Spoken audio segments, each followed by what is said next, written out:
Hi, everyone. Sorry about the delay. Some big news just dropped in New Zealand. Um, Not sure well, I guess it'll spread soon enough. Their Prime Minister, Jacinda Ardern, has resigned. So her last day, I believe, is February 7th. So, Prime Minister of New Zealand, Jacinda Ardern, has just resigned. So, yeah, I don't know who the replacement might be or if he'll be any better, but anyway, so I've got some guests lined up. We're having a little bit of technical difficulties. I'm going to call it that. The truth is, it's the time zones. My co-host is in Vietnam, and so I guess he had a nap and kept sleeping.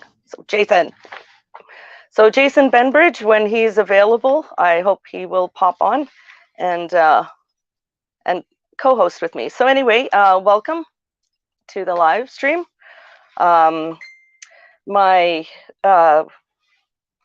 first guest, I believe, I had another guest ready to go, Levi Wolf, but that's somebody that my co-host Jason Bainbridge from State of the Nation, that's one that he had lined up. So I'm hoping Gabrielle Tamihana from New Zealand will join me shortly. I'm just waiting for some guests to show up in the backstage. Not yet.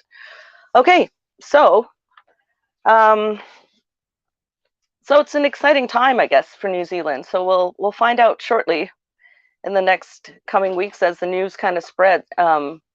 About an hour ago, I started getting notifications, and people were sending me links of her speech, her resignation speech, and she actually got pretty choked up. So yeah, that was. I kind of felt bad for her for about a split second, and then I just had to kind of remember what she called all the freedom warriors in New Zealand when the protest was happening there. So not so didn't feel bad for her much more than a split second. So this is the rant, and yeah, it looks like it might just be me here for a little bit as I wait for my guests to show up. So got some people watching. Hi, Stephanie. Glad you're here. Glad I reminded you to be here. So nice to have you. Yeah, StreamYard is actually pretty easy to use, but then you got to send the link and just hope that the guests kind of show up. So I'm not too sure. What are your guys' thoughts on the? Oh, hi, Barb. Just wondering what your guys' thoughts are on the Prime Minister of New Zealand, Jacinda Ardern, just announced her resignation. February 7th will be her last day. So, yeah, she said she didn't have enough in her tank to get through the next 4 years, but her re-election is coming in. This year is her re-election. So, yeah, I'm very proud to say I had some Unite Against Ardern stickers sent to me from New Zealand. So, yeah, we'll see. I guess maybe it'll be Unite Against Labor. So, anyway, yeah, again, just waiting for my guests to show up. 3 guests lined up from New Zealand, and my co-host, Jason Bainbridge, is, of course, in Vietnam at the moment. And it is 9 a.m. there, so I don't know what his excuse is. So my first guest, I'm hoping, his name is Levi Wolf, and he's the co-founder of Operation Good Oil in New Zealand. They used to have their very own refinery, and the Marsden refinery, and the government shut it down in April, I believe. So that was kind of when I just hit the road and headed out towards Ottawa.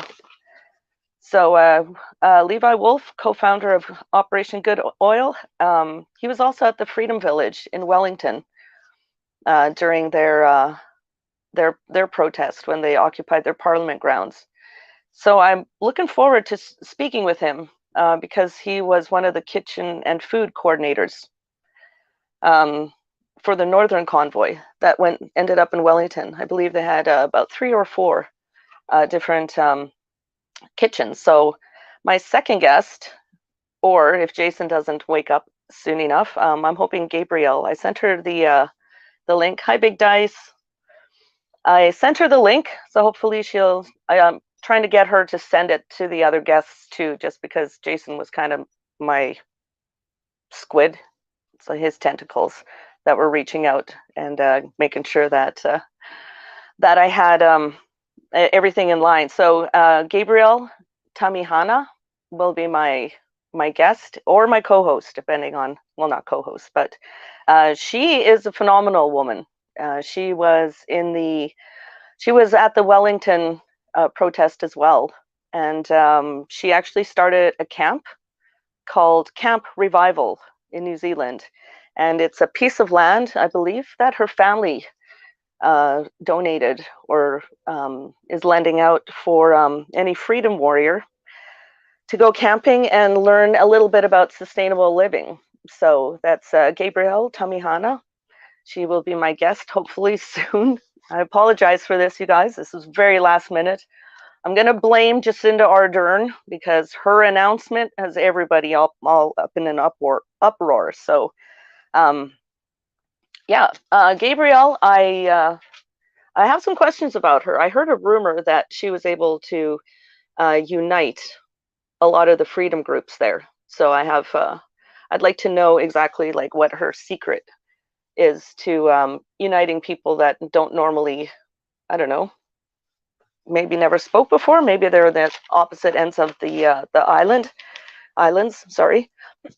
So my third guest that I was hoping to have tonight is a gentleman called Guy Nuns, and he lives in the Wellington area. He was at the Freedom Village every single day as well. Um, he he became like he has a Facebook page called Man on Fire.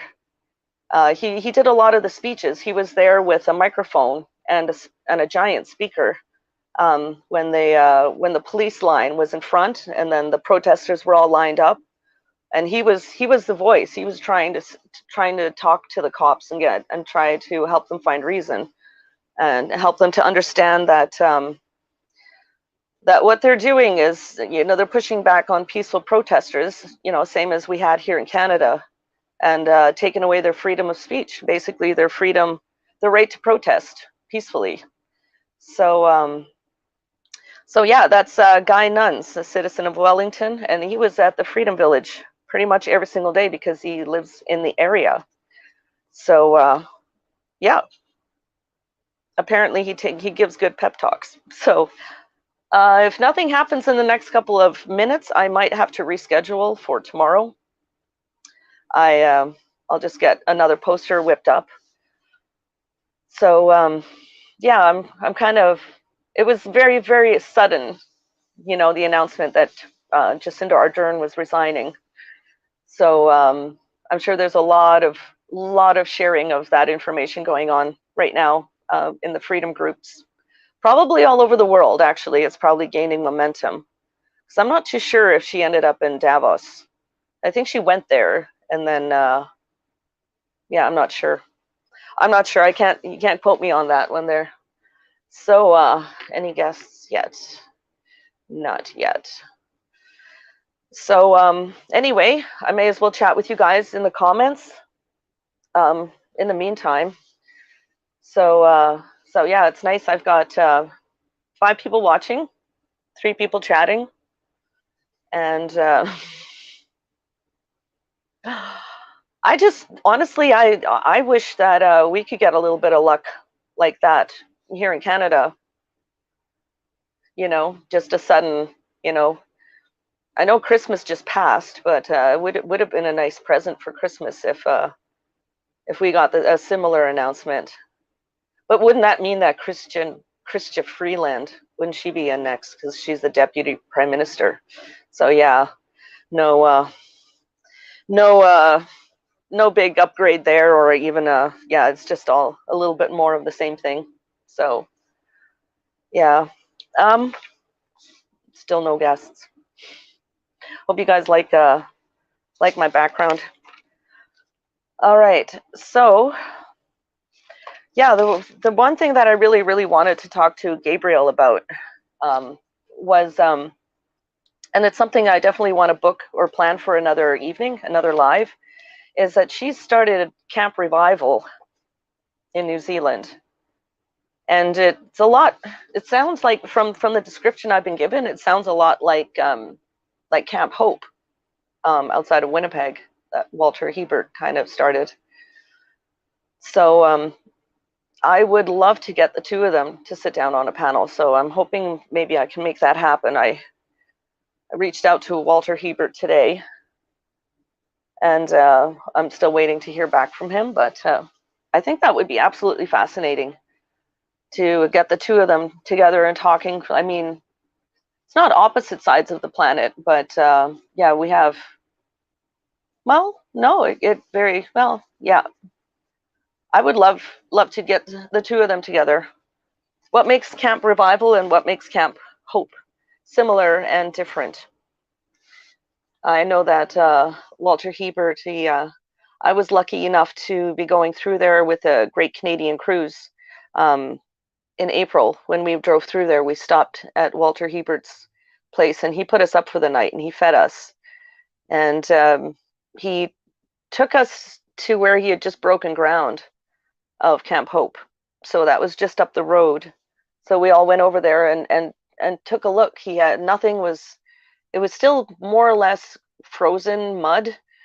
But he was telling us what he was planning on he wanted to clear it and then bring in all the gravel, and it's been absolutely so encouraging to see how he's actually how he's made it happen this year. I'm very proud of Walter Hebert and his family and all the everybody in that area outside of Steinbach there who have put any kind of work or effort. I'm glad to hear that, Stephanie. He's a really great guy. He has a really great sense of humor.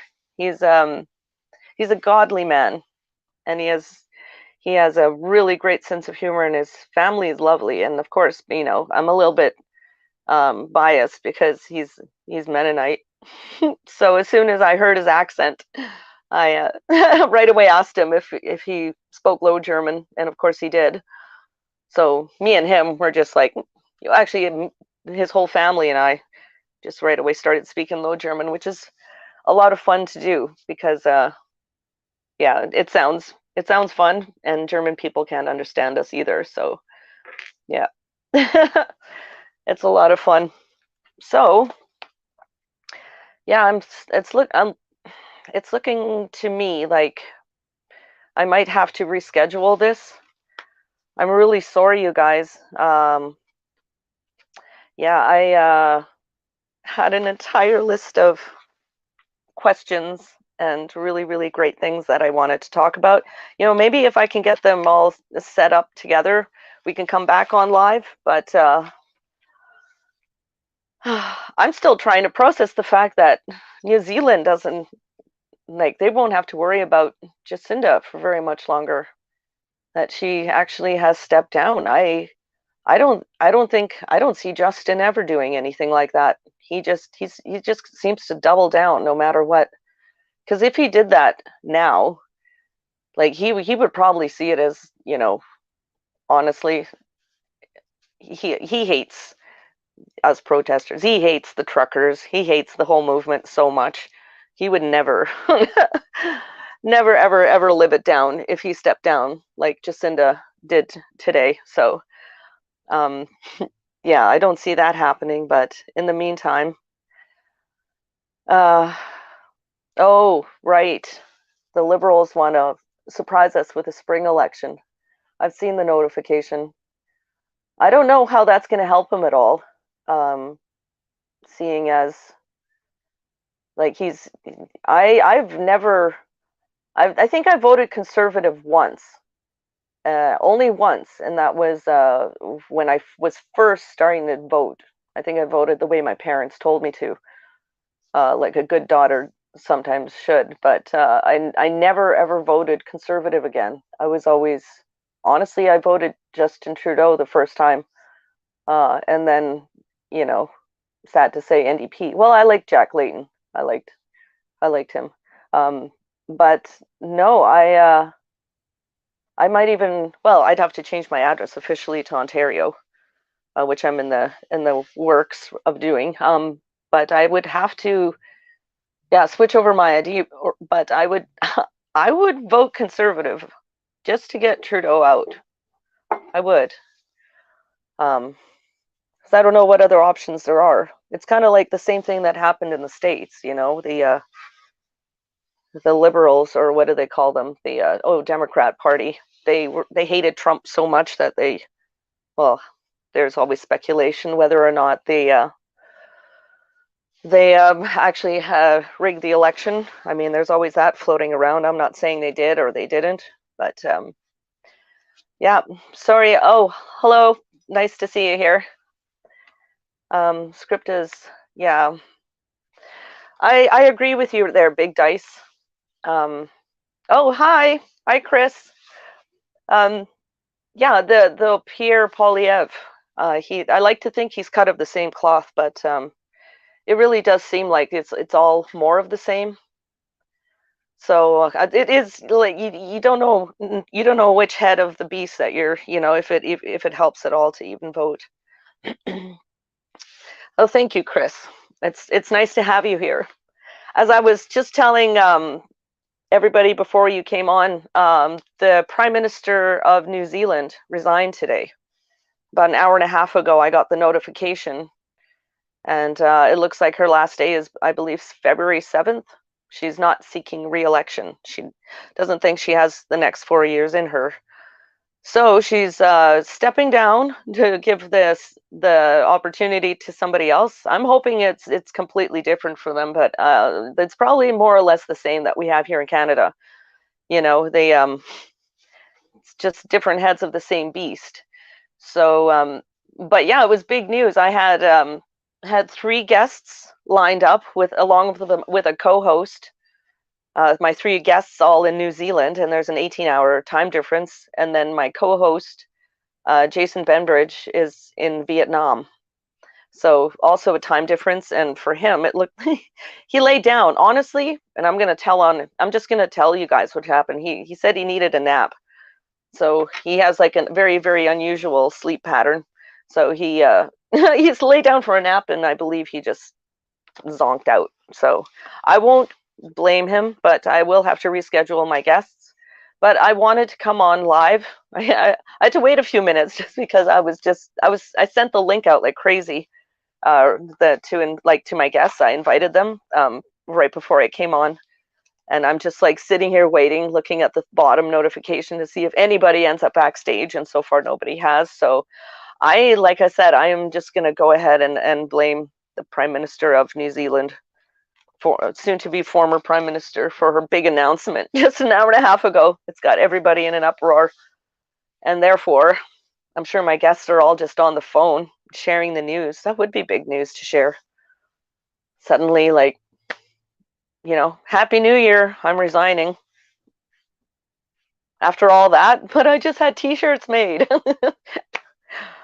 And in fact, like while I was waiting for my link to get shared out, I thought about quickly making up a meme for them in New Zealand, because of course I had to share the link to the New Zealand groups that I help admin. Oh, Stephanie says, yeah, don't forget, Rosie Convoy, please don't hang up, build it and chatters will come. Yeah, let's bring it on. Let's just have a chat then. Hopefully they'll see that I'm like persevering here. I really, really wanted to talk about the Freedom Village and Camp Revival, because that sounds absolutely fascinating. Hi, Tommy Temper. Nice to see you here. Very, very nice to have you guys here. Oh, that's interesting. Thank you for sharing that. Let's see, only half of the registered guests showed up in Davos. The WEF is on its way out. I would love to see that happen. All right. So Oh, everybody's okay. Yeah. All right. I'm just gonna have to keep up with the new comments. So, I guess my question is, because that's something that's kind of been weighing heavily on me, is the whole topic of unity. Because it's a world unity convoy that's going to Winnipeg, and there's a lot of different little convoys happening in all the different. I know there's one. I mean, right out of my hometown in BC, there's a convoy planned that's doing like the BC interior loop, like southern BC interior.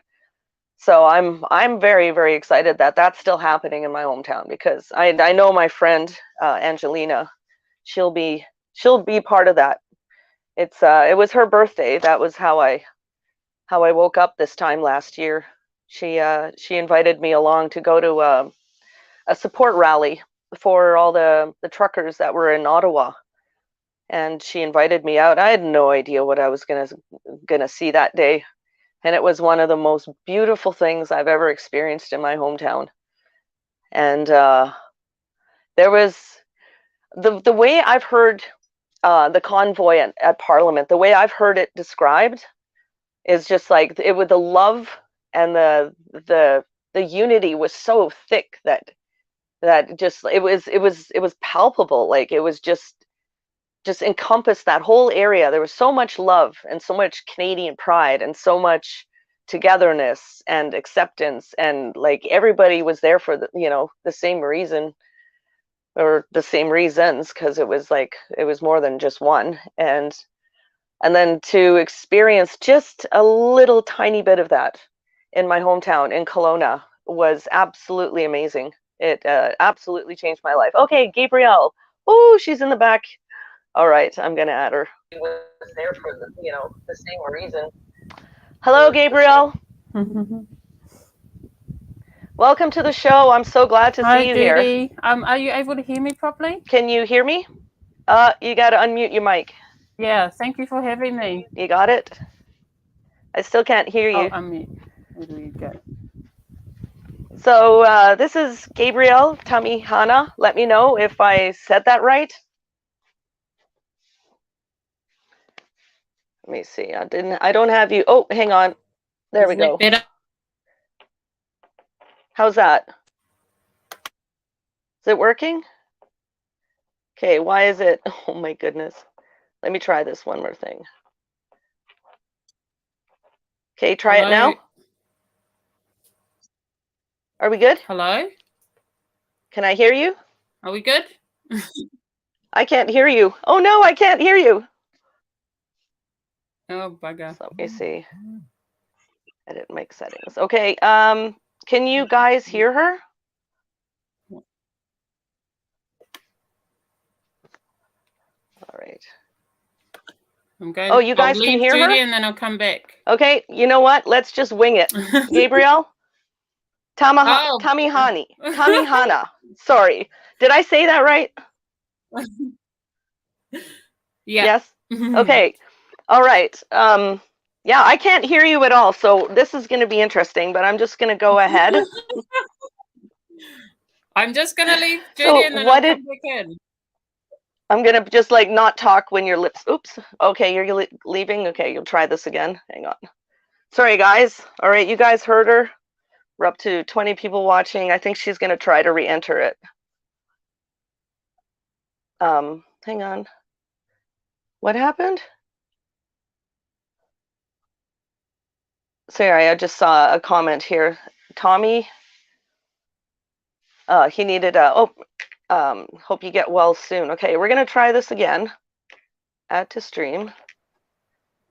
Okay, did it work now? Oh, can you hear me? I still can't hear you. So we're just going to go ahead and persevere, because that's what freedomers do. We just go ahead. Okay. So if you guys in the comments are speakers turned down. I did. How's that? No? Okay, thank you, Dickard. All right, everybody can hear you and everybody can hear me, but I can't hear you. So when I see your lips moving, I'm just going to shut up, okay? I'll ask you a question. Or, I mean, if you want to, okay, so what I understand you were at the Freedom Village in Wellington for most of it or all of it? We were definitely there for all of it until they pretty much rammed everybody off Parliament grounds. So we went down with the convoy, obviously heading it from the Cape, and then got to Wellington 4:30 in the morning. So we were there before everybody arrived, but trying to set up everything for our people before they got to Wellington. That included the toilet. So the portaloos, everybody was set up by us early in the morning. There was somebody there, a beautiful man named Rob Torkler, who helped us set up other things with the roadworks, etc. So we actually got a call from the people of the roadworks on the way through to Wellington that we conversated with. They were pretty much all for it. And they just, said, is there going to be a big blockage in the road? I said, yeah, I'm sorry about it, but we can't control what's coming through. He said, sweet. We just needed to know so we can put precautions in place. So yeah, we try to get as much set up as we could before everybody got to Wellington, and yeah, that's how it all happened. I can hear you now because I unplugged. I had a little microphone pinned to me, so as soon as I unplugged that from my, yeah, I can hear you clear as day now. So this is better. This is much better because that was I don't know if you saw any before you came on, but I blame Jacinda Ardern for our technical difficulties because her big announcement I think is true, right? Just kind of threw a monkey wrench into the machinery, and everybody was on the phone now, and I'm like, you know what? Let's just blame her. So, so you were there. You also helped run the I remember on the NZ Trucker Convoy 2022 Freedom page. You were in there quite a bit. You were kind of our boots on the ground person. And we had us some good times. I only chatted. What people yeah. So how sorry, Judy, I think there's a bit of a lag. This whole yeah, the whole Ardern announcement's probably clogging up the airways, so our conversation's going to be a bit laggy at times. Sorry about that. That's okay. I think people will forgive us. I think that's a good reason to have technical difficulties. So I understand you've started something called Camp Revival. A beautiful reason. Yeah.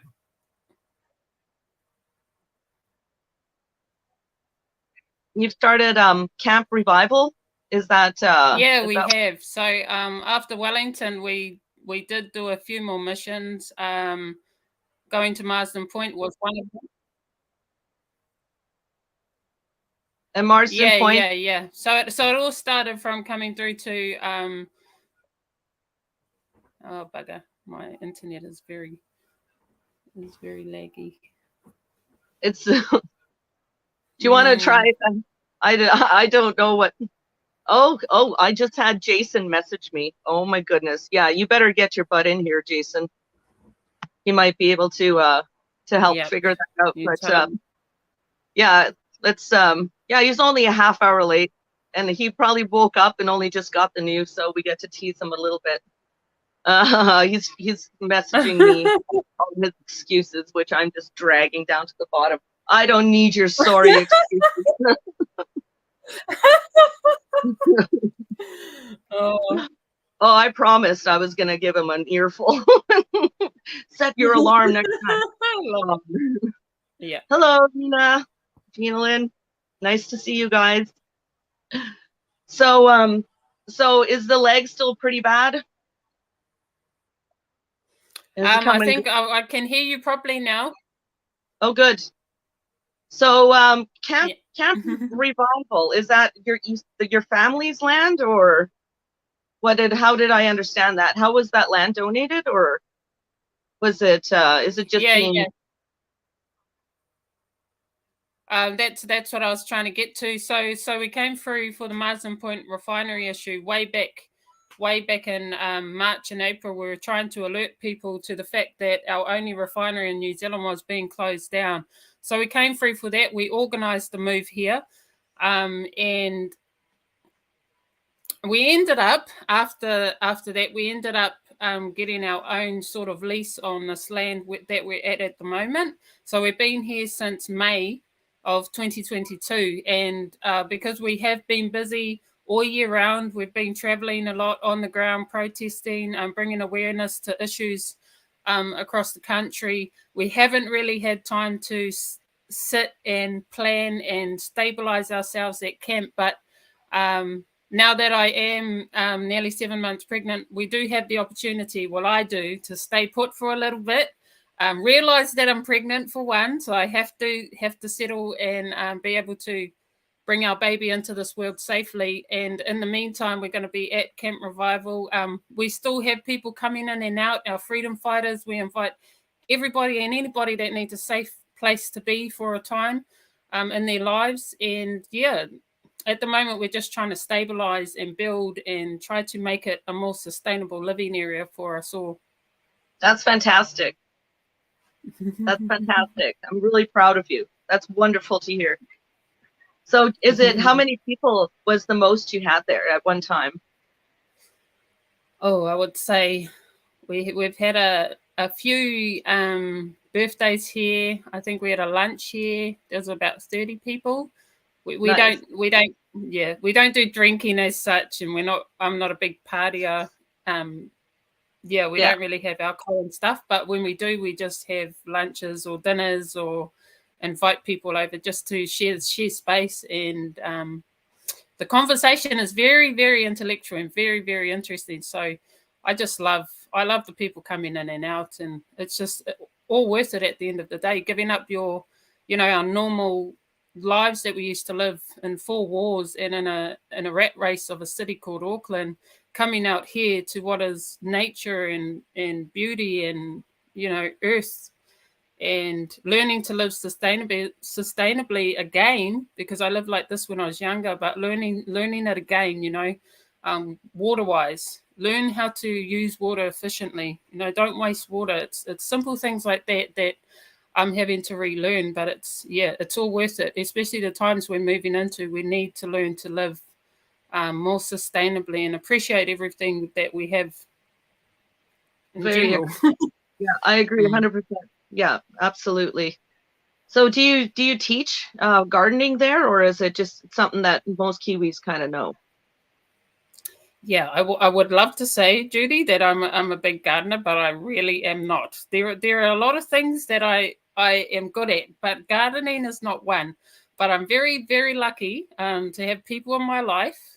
One of them runs the New Zealand Seed Exchange, so they exchange seeds all across New Zealand. And I also have a lot of gardeners that actually know how to cultivate land and set up gardens and stuff like that. So we have them coming and offering a hand in that area, and they're just waiting for me really to say, yep, we're ready to go. Because once I say, yep, we're ready to go, then they all come in and uffy and support. And I really do want to learn, because it's one of life's skills that I believe everybody should, know how to garden. It's just essential. Yeah, I'm lucky. I came from farmers. My parents were farmers. My grandparents were farmers. Their parents. Farming, as it goes, it's the only thing I know that our family's ever done besides truck driving. Because there's also a lot of transport truckers in my immediate family, and in-laws and cousins, and yeah, very proud to say I had a brother at the Coots border in Alberta. They were holding the line there, and I had a couple of cousins in Ottawa that were helping out with food. So, beautiful. so it's kind of nice when you actually know people that were there, because I know for me, I wanted to be out here so badly that I uprooted myself and moved 4 provinces over so that I could be closer to where I felt like I was needed. My heart brought me here. I felt a calling, and that feeling hasn't gone away yet. I know I'm still where I need to be, so I'm just going along with that. So you were saying the with Operation Good Oil. That's the Marsden refinery. Yeah. There's actually a few groups sort of working towards the refinery issue, and so we're just one, and really just an awareness campaign. So that's I think we've put ourselves under that banner. Just an awareness campaign, bringing about evidential statistics and facts. The first report that Operation Good Oil put out actually went. I approached all the independent media with the information, including Matt King. So Matt King allowed one of our team members, Levi Wolf, to speak at one of their meetings up here in the north, and Liz Gunn done an interview. I think Kiwi Voice Lucas done an interview. So we had a lot of people interested in it, and because it was factual information, information you couldn't deny, then they all wanted to know how and who and where and why and when. And I think that's what a lot of us need to remember, that in this movement, because we're known to be conspiracy theorists, I think everything we say and do, we need to make sure that we can back it up with factual evidence. If people ask, well, how do you know that? We need to be able to say, here's the relevant information you need to know. And also, if you want to research it yourself, go away and do it all yourself. We are not the one source of truth, but we are just trying to get the truth to you so that you are aware of what's really happening within New Zealand. Make an informed decision than what you want to follow. Because knowledge is power. So the more you know, the more. I mean, how. I just don't understand.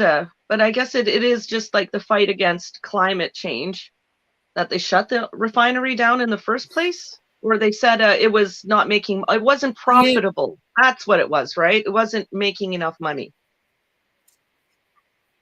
I think our brother Levi could speak more on this issue, because there is more factors than one. I know that there's more factors than one, but he can definitely speak on it because he pretty much worked on the report with two of our other members of Operation Good Oil, so they put it together. But he's gone in depth with the information in regards to the refinery.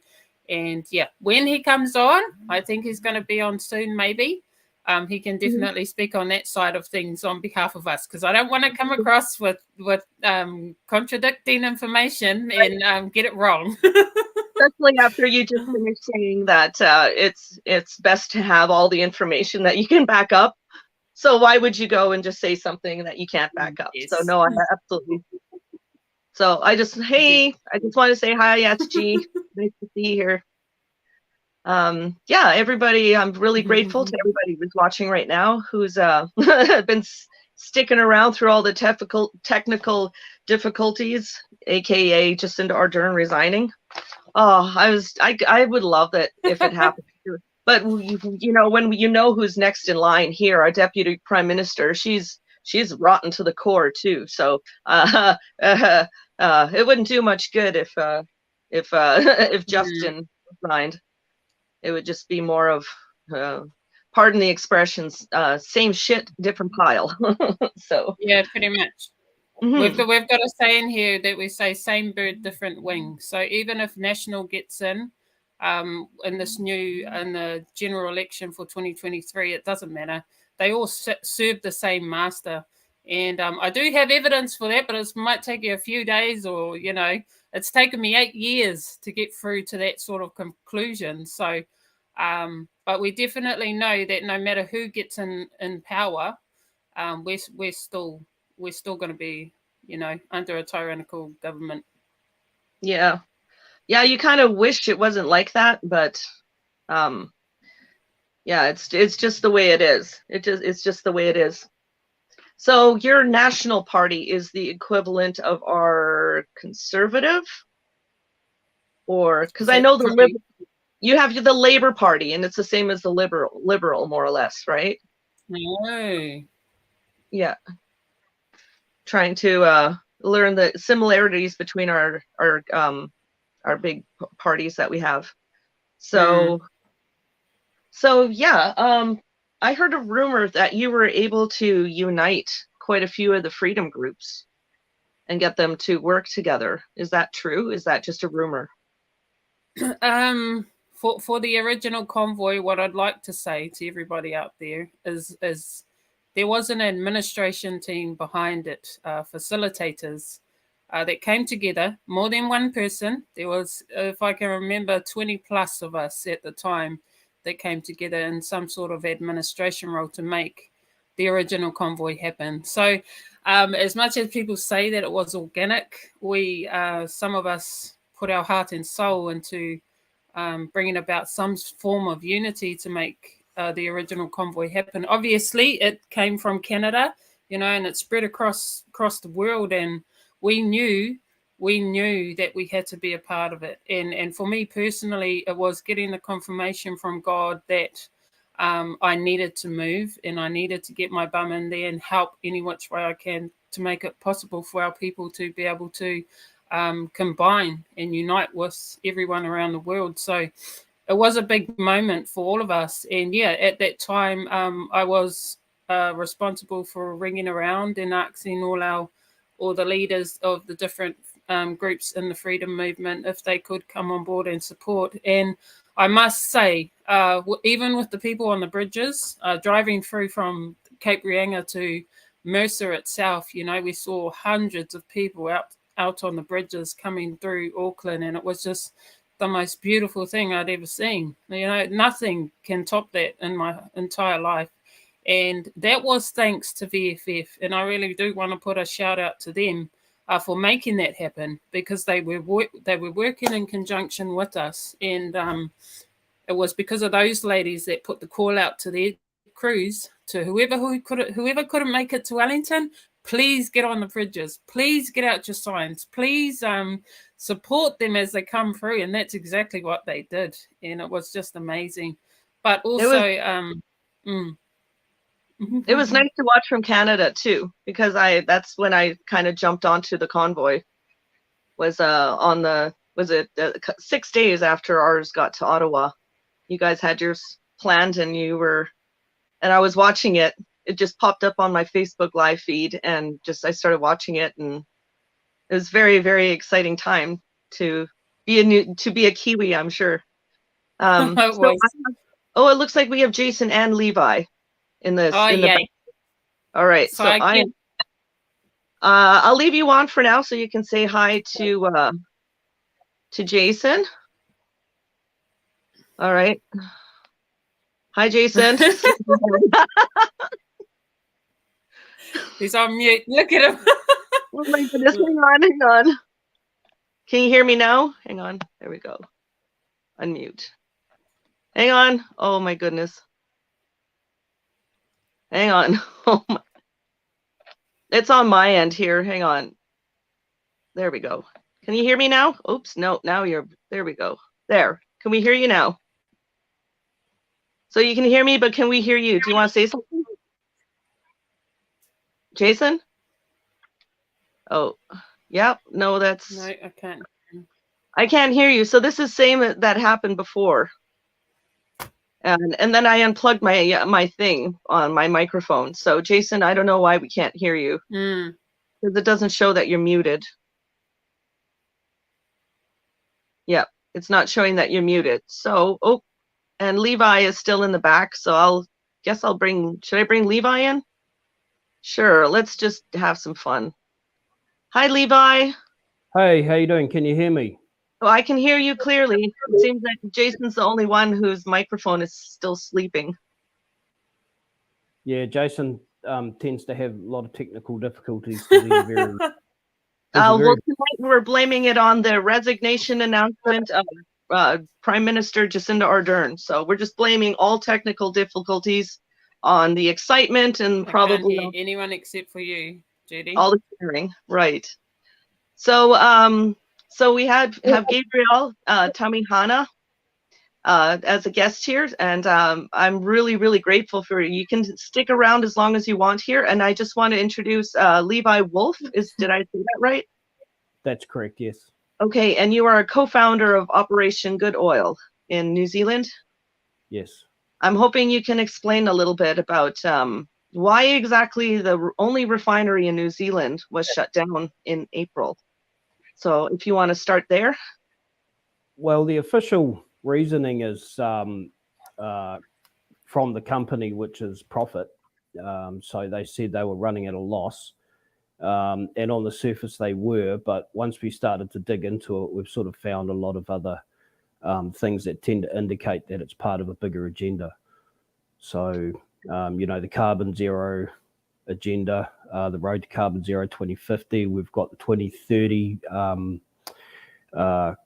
carbon emissions target coming up. So, we've been digging, and we've just got a team onto it probably in the last week and a half, and we've really started to dig and dig and dig and dig. So we've got another report coming out at the end of the month, and that should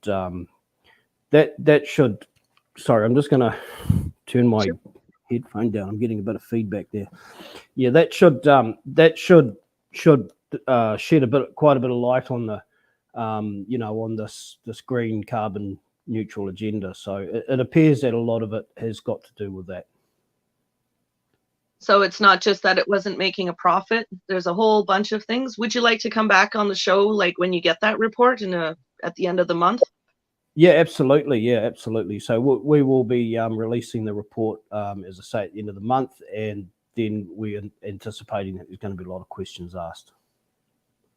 So I have quite a few people in Canada that are watching this, that are going to watch this. So would you like to just explain, kind of, because we have the oil sands, the oil industry in Alberta is starting to get a lot of crackdown from the government, and but we don't have a refinery. We never got to that point. We just have a lot of pipelines, a lot of tankers.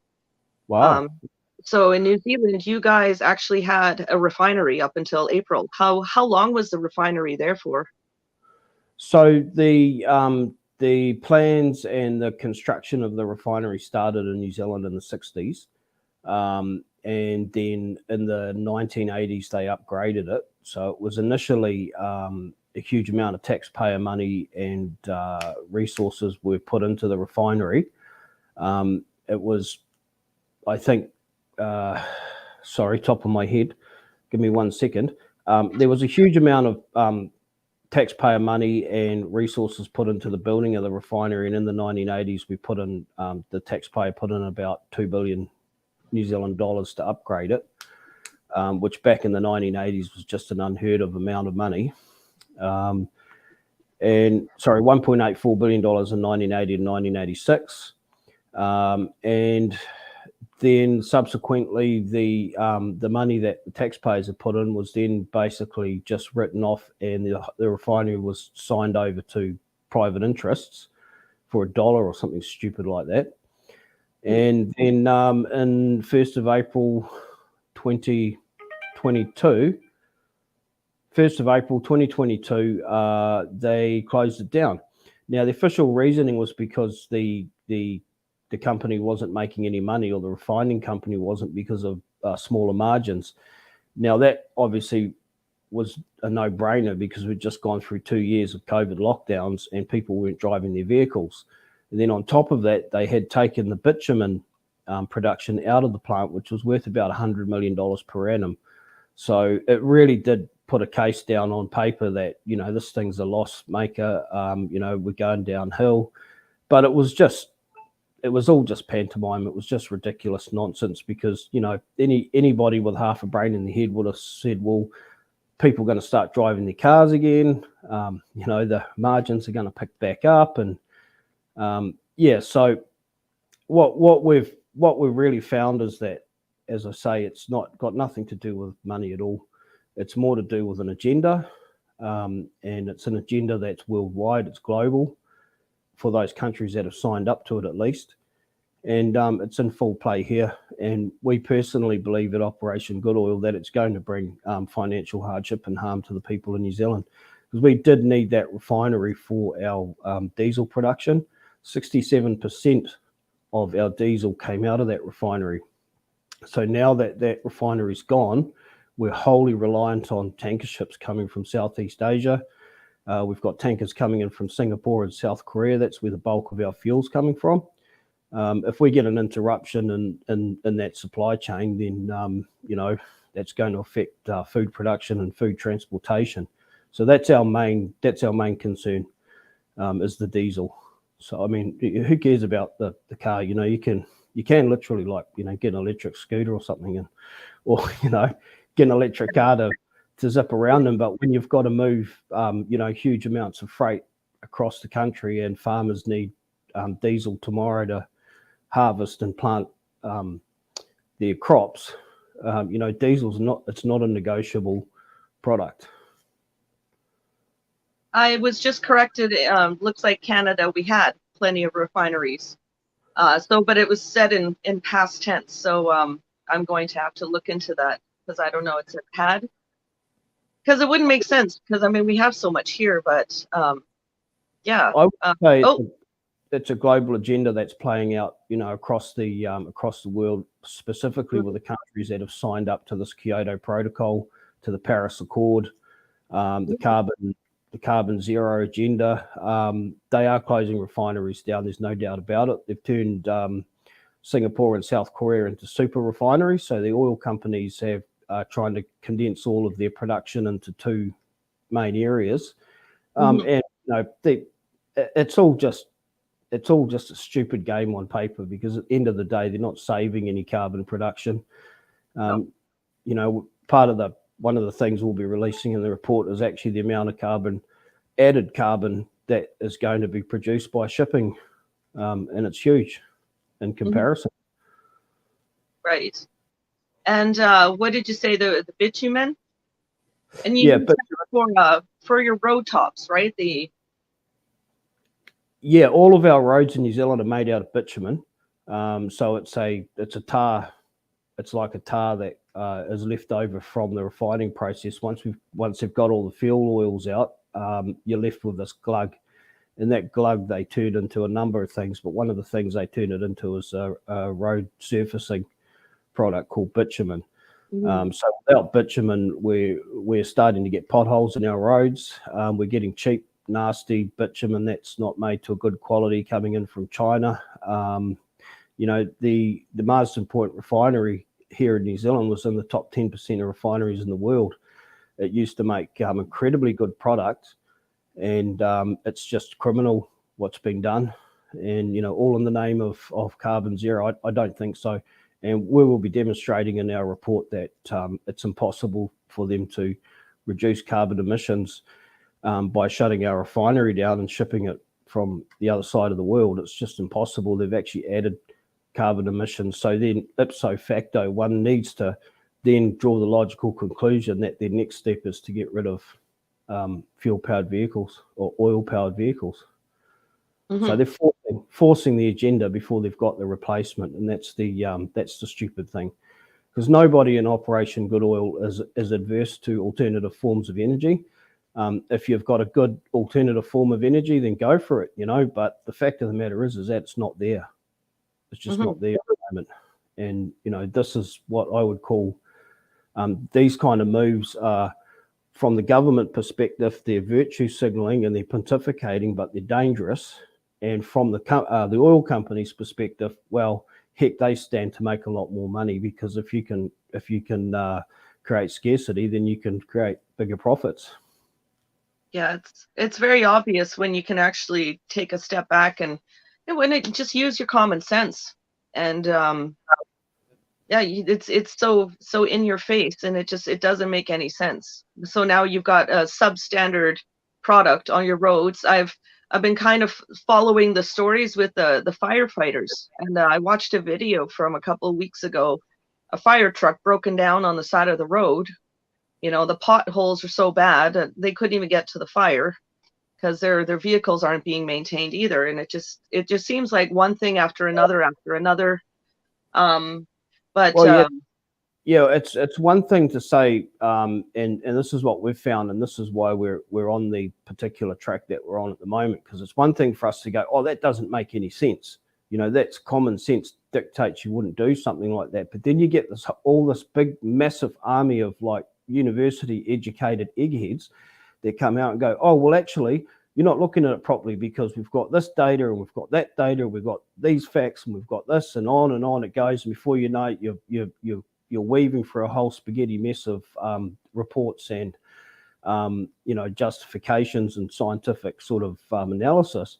So you have to really wade your way through all of that, and you need to get down to the facts and evidence. You need to get down to the raw data, and then you need to assemble it all in a way that when you do make that statement, this is stupid, this doesn't make any sense, and they go, oh, we'll prove it, and then you put it on the table. And with our last report, we managed to do that. We tabled the document, and a lot of people shut their mouths. So I think, we need to, as freedom fighters, we need to get a little bit more, we need to up our game. And that's what, Operation Good Oil is all about. It's about upping the game and bringing facts and evidence to the table. Right. So, and you're one of the co-founders. On New Year's Eve, I had Daniel. He was a guest on my show here. So we had him on. Yeah, Daniel and I we crossed paths at the occupation of the Parliament lawn in Wellington. And then we went into the Marsden Point. There was an attempt to stop the refinery from being dismantled. It was a failed attempt. So out of that, we formed Operation Good Oil, and we thought, well, we didn't manage to stop them physically from dismantling the refinery, but what we can do now is we can make darn well sure that everybody knows what's going on. Well, that's important work too. It's very important. Jason, can we hear you now? Nope, doesn't look like it. I couldn't hear you again. I know. No, and you're not muted here. Don't know what to tell you. Let's just blame Jacinda Ardern some more.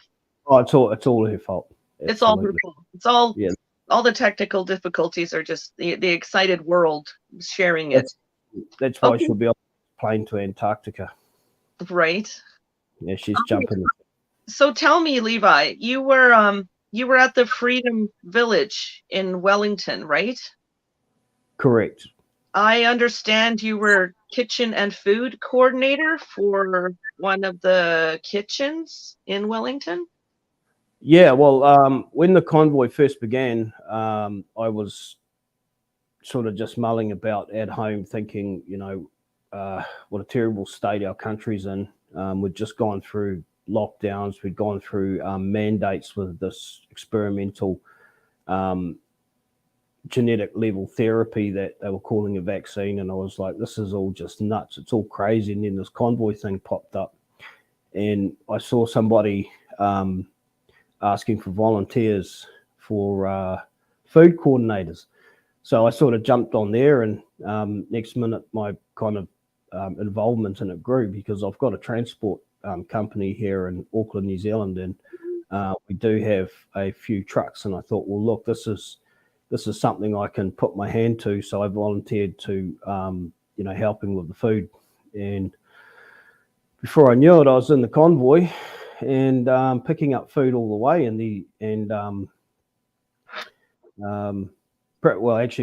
Before that, I got in touch with some people in Wellington and found somebody who had volunteered a place. And so I sort of started teeing up with them, and we started directing everybody to that place. And then before you know it, I was in the convoy coming down the country, kind of tailing the convoy actually, because I was picking food donations up. And when we started in Auckland, the truck was empty. By the time we got to Wellington, we had about 4 tons of food in the back of the truck, and we arrived at the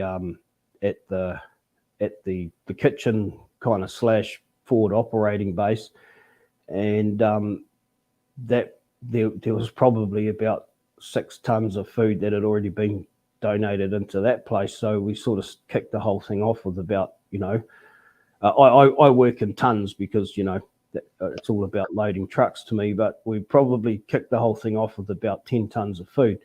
And on the first day, I was like, this is a lot of food. Mhm. This is a huge amount of food. We had enough food to feed thousands of people on the first day. And I'll just put my faith out there, out the front, because like Gabriel, I'm a Christian. And I believe that God actually instigated the convoy, and I believe that God's hand was all over it. So I sort of said to somebody, look, there's so much food here. I think we're going to be here for a bit longer than anybody realizes. And, sure enough, we were there for 23 days, and every single day we pumped out food to feed the masses. And I think on our one of our chefs, he said that in one meal they'd done 6,000 meals, and we were putting out 3 meals a day. So it turned into a huge operation. It was a massive operation, and I think it's also one of the reasons why the New Zealand government, Jacinda's government, actually kiboshed and put the brakes on the investigation into who funded the convoy. Because it was very, very evident that the New Zealand people funded the convoy, and the amount of food that we had come through our distribution network was in the hundreds and hundreds of thousands of dollars worth.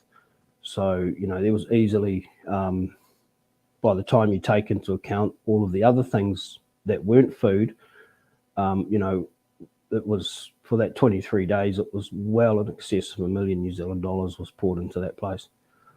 And that was all donated by the New Zealand people. So,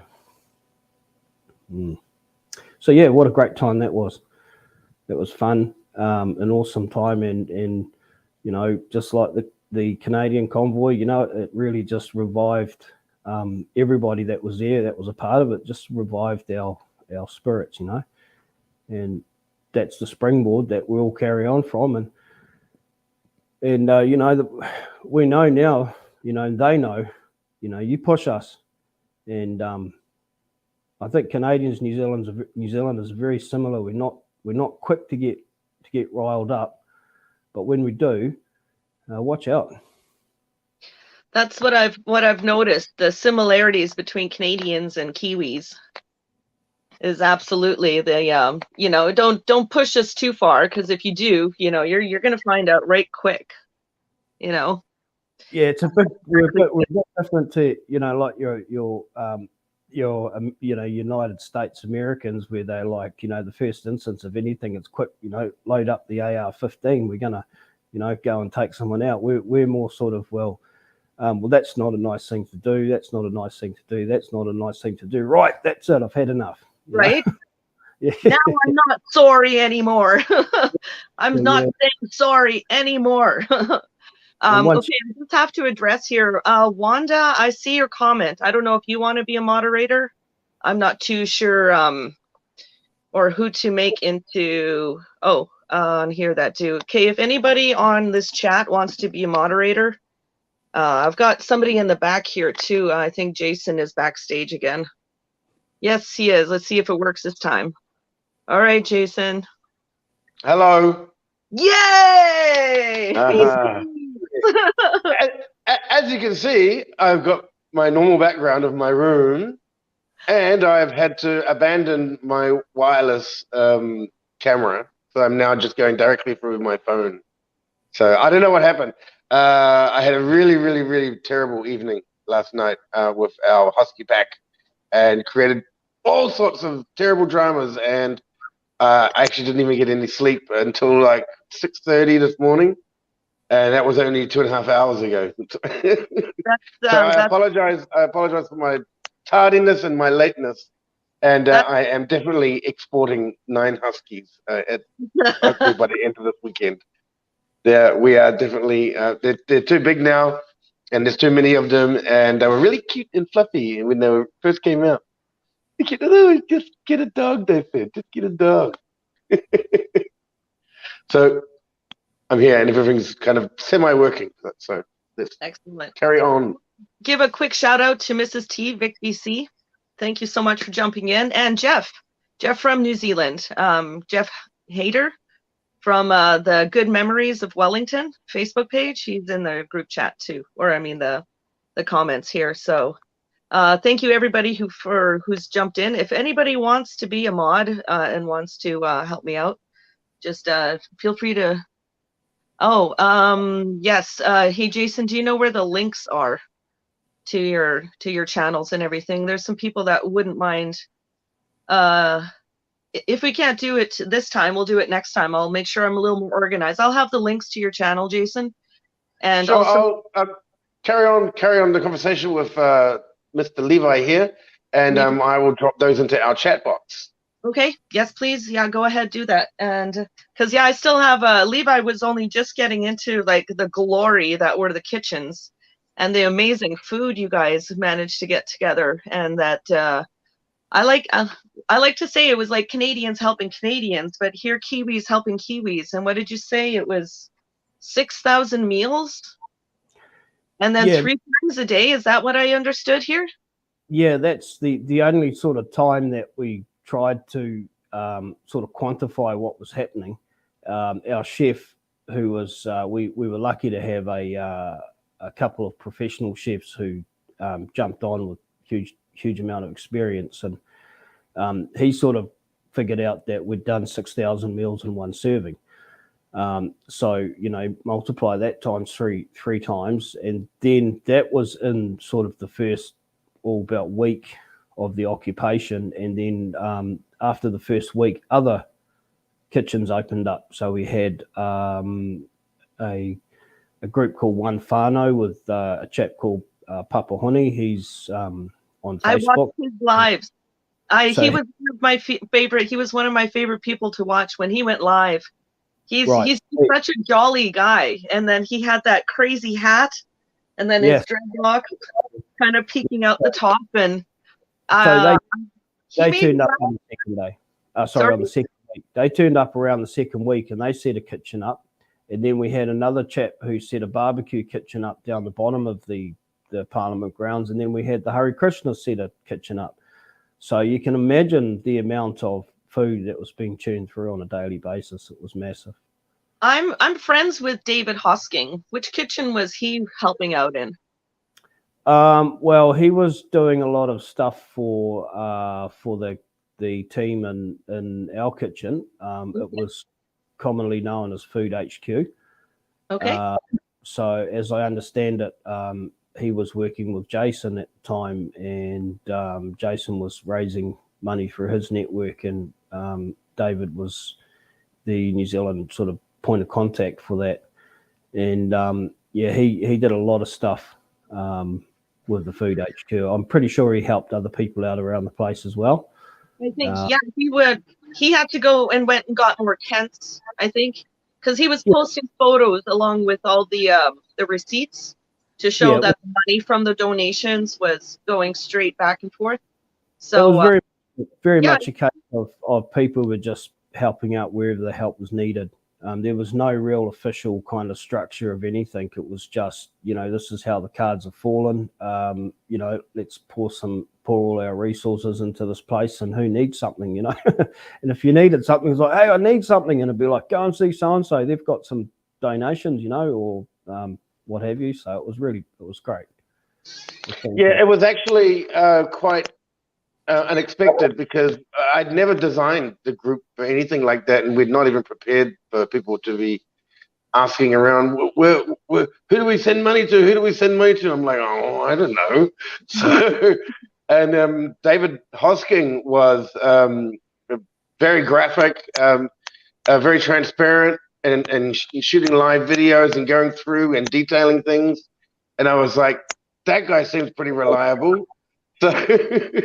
So I married them up, and I think at some point our group made probably in excess of $30,000, which was just pure coincidence, because it was never designed that way. So it was a beautiful thing, and this is what the government was saying in the mainstream media, that it was like, oh, it was probably Russia, something like that. They were going on some story that it was a foreign influence and stuff like that. And I mean, technically, I am abroad, so technically it is technically foreign, but it was never meant to be that way. And people were just asking. And then we also set up the fuel fund as well, which didn't really work too well. We had a couple of conditions, like people wanted to go down and support, but we were trying to help them out with fuel costs up to $100. But they had to have a receipt. They had to take a photo of the receipt when they filled up the wagon, when they left the place. And then when they arrived, they'd have to go to a designated location and take a photo of the receipt there with a date stamp and yada, yada, yada. So it actually ended up being a bit more cumbersome than helpful. So we eventually abandoned that idea. Just pointing out, I've dropped in the State of the Nation link for Facebook in the YouTube chat. In your live chat, and I've also dropped in a State of the Nation Facebook and State of the Nation BitChute, and I'll also drop in the YouTube channel. Yeah, so back to that. Yeah, so people were really giving, and people were enthusiastic, and a lot of people couldn't make it there, and because of the fact that they couldn't make it there, they wanted to support in any way. A lot of people were behind it. I calculated one day when Freedom Rights Coalition were doing the bridge walkover. I sort of took notice of how many people were actually active, and I could, I'm probably surmising a bit, but I'd say probably a good 60% of the country was active that day. So, and I think that overwhelmed them. And I just want to recap. Sorry if we've already gone over this, but some also people. Other people may have just caught up. Now, I got a text message from my mother this morning about Jacinda resigning. Have you already had this in the discussion? Probably with Gabriel, you already did. We're blaming her for all of the technical difficulties. Yeah, absolutely. Big news. Absolutely. All the lines, all the satellites are overwhelmed with. Yeah. Yeah, they got some James Bond technology scrambling the connection. And, no, so I literally overslept. Even you sleeping in, we blamed on her. Don't worry, you're covered. Oh, good job. Blaming my huskies going mad last night. Yeah. We're blaming the huskies howling on her too. She's jamming the radar so she could get in her escape plane and escape to Antarctica. Yeah. They could be hitting me with a laser beam. For a harp. Could be and manipulating what's going on in my mind, and I could go stay asleep. Quick, where's my tinfoil hat? Stay asleep. Now, speaking of tinfoil hats, Levi's got a funny story about tinfoil hats. Levi. Levi pointed out that tinfoil hats are actually quite dangerous, aren't they, Levi? It's not a funny story. I would say that if the military or CIA or whoever you want to blame it on is using energy weapons, putting a tinfoil hat on your head would be the very last thing you'd want to do, because it would turn into a giant conductor. So you wouldn't want to put a tinfoil hat on your head, because you'll end up with an antenna which will actually direct the energy into your brain.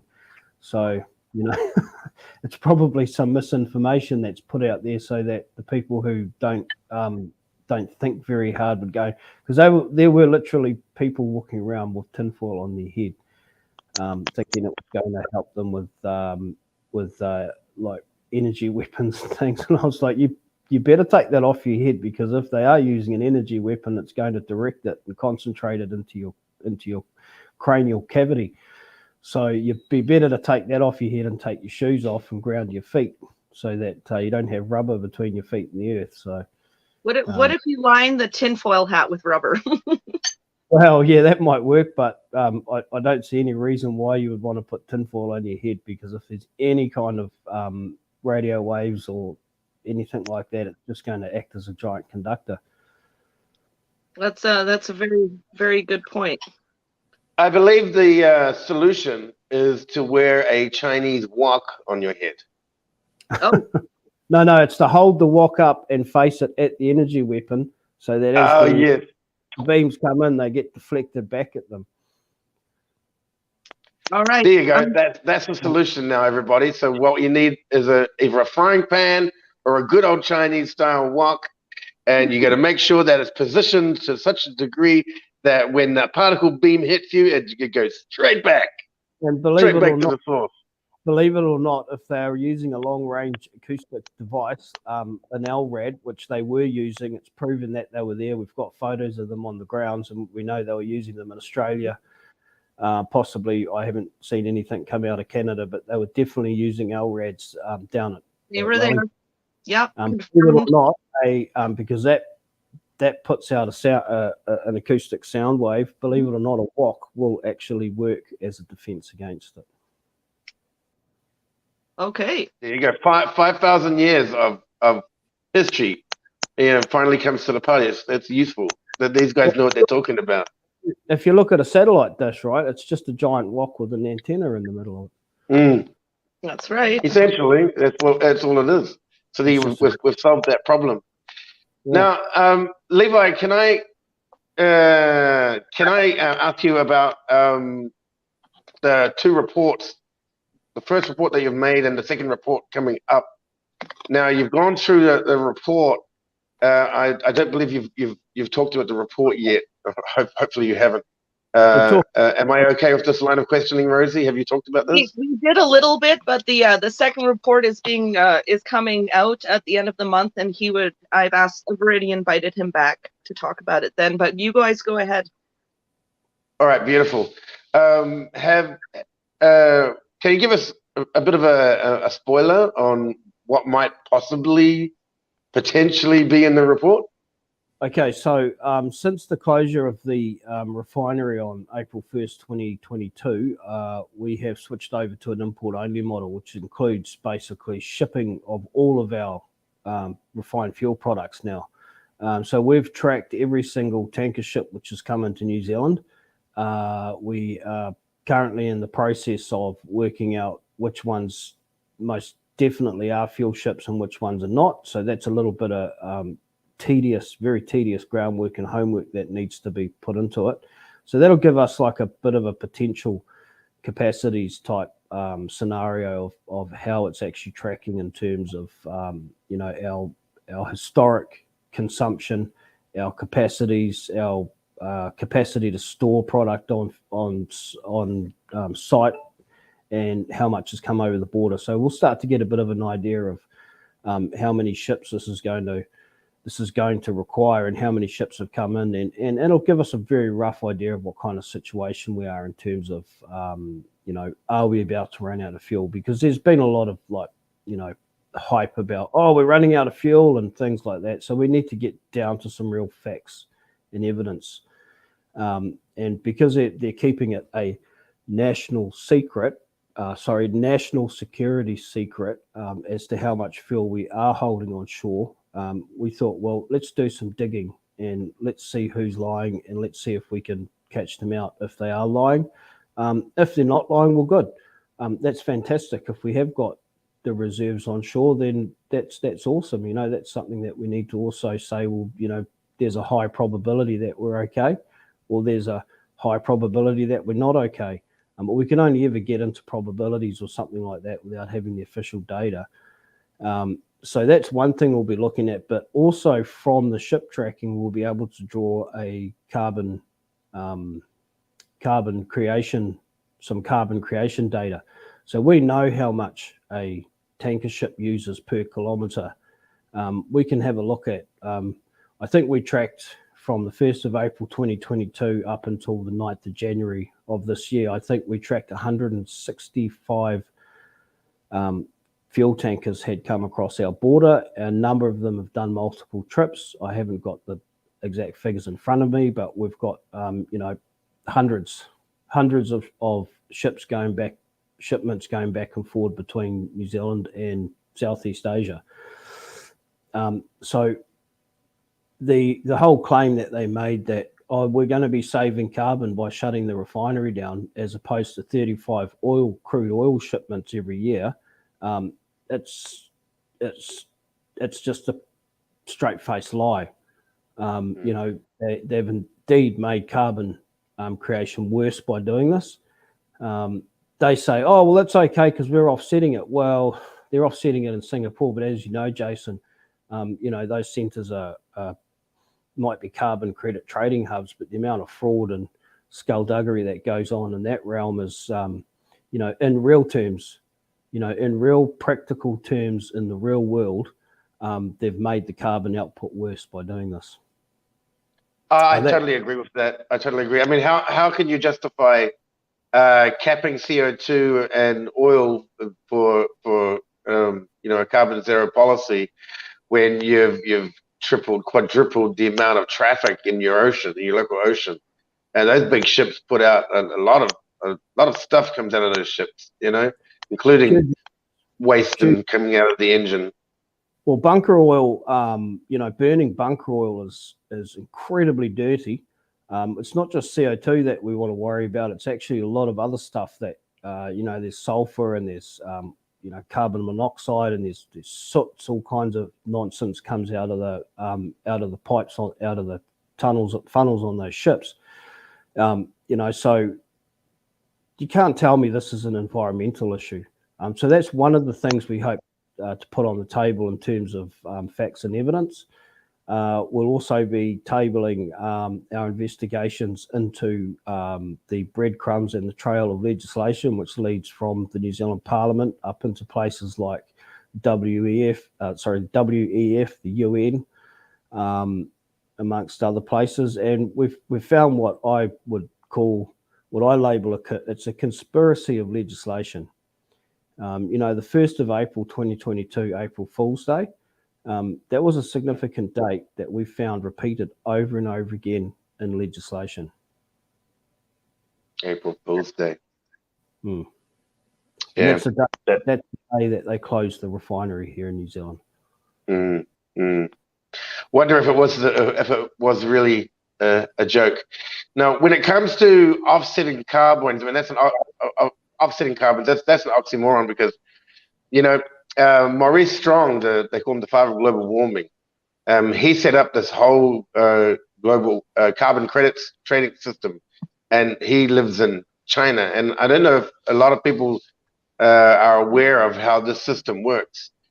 I'll give you the example of 3 different sized companies. One a very huge multinational corporation, one a medium-sized company, and 2 and third, the final small sort of home business. But they're all factories. They all make products, all right? So they all get a certain amount of credits. So let's say they all get like 50 credits, right? The small company only uses 10 credits worth or 15 credits worth. So it has a surplus of 35 to 40 credits. The medium-sized country maybe only uses a company. They only use like 35 credits, so they have a surplus of 15 credits. So we have a surplus of 50 credits. And then the big corporate, big massive corporation uses a little bit more, not too much more. Let's say 55 credits. So there's a surplus of, let's say, 45 credits. Now that big corporation can just turn around and trade these and buy these carbon points from these other companies because they exist, and they're now legally justify that they are clean and green, and they are not contributing to that at all. So it's a complete farce, the whole thing.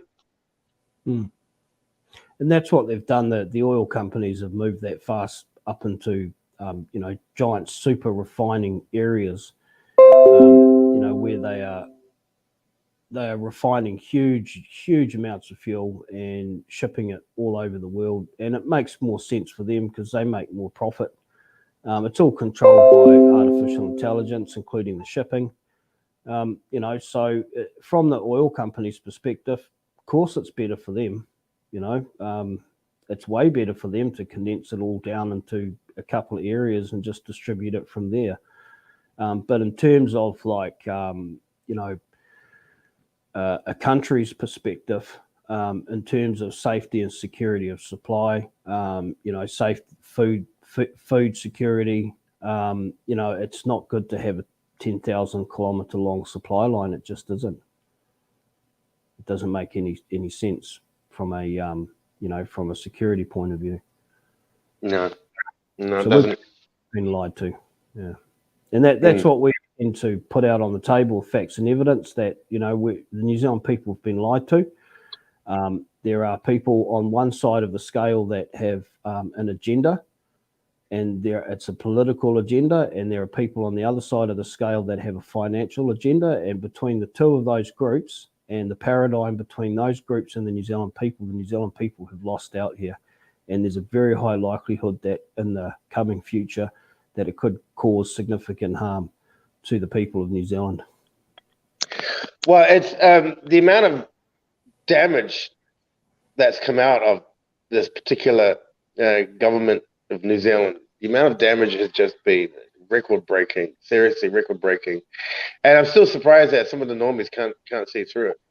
I mean, when you're paying, I think there was a photograph of a watermelon for $111. You know, that was trending. I saw that on Marcus Lush's Facebook page. Yeah. I mean, in all fairness, it was an 8-kilogram watermelon. It was, you know. Yeah. Well, that's pretty big, though. But that's a mega watermelon. I remember when I was living in China, they had the serious case of the exploding watermelons. They were pumping those things with gas. You know, the Chinese alternative black market food system, plastic rice and all this kind of stuff, and they have filled all these watermelons with gas. And they started to explode in the supermarket, so the government swiftly caught on to that. So that was also pretty crazy. But still, I mean, 8 kilos. I mean, how much would we have paid like 10 years ago for that? I mean, it's just like even at 8 kilos, I'm pretty sure that when we were young, we definitely didn't pay that much. Would have been a $16 watermelon, probably be $2 a kilo back then. Yeah, that's right. Mm. That's right, and I'm still paying prices like that. In fact, I'm still paying prices like that here. I mean, I'm in a breadbasket where I am. So this is when the normies wake up, mate. Is when it hits them in their pocket. You know, it's as simple as while people are earning money, you know, the bank balance looks okay. They've got food on the table. You know, they can afford to buy a bit of beer and watch the rugby or whatever it is they do on the weekends. You know, they generally don't tend to notice. They keep their heads down and their ass up. And in some respects, okay, that's fair enough, you know. And that's how a lot of people measure how well we're doing as a country, because they don't think further ahead than the next paycheck. Unfortunately, they have to get that. They have to get that whack across the back of the head, which is coming, and it is coming. You know, the economies of the world just cannot keep going as they are. We've got huge amounts of insurmountable debt that's never ever going to get paid off. Everyone's going to, now that, you know, shipping and production is dropping down, people are wanting to get paid. People are starting to rob Peter to pay Paul. They're having a hard time sort of paying their bills, and then they start scrambling who's paying who, and, you know, that's when it all starts.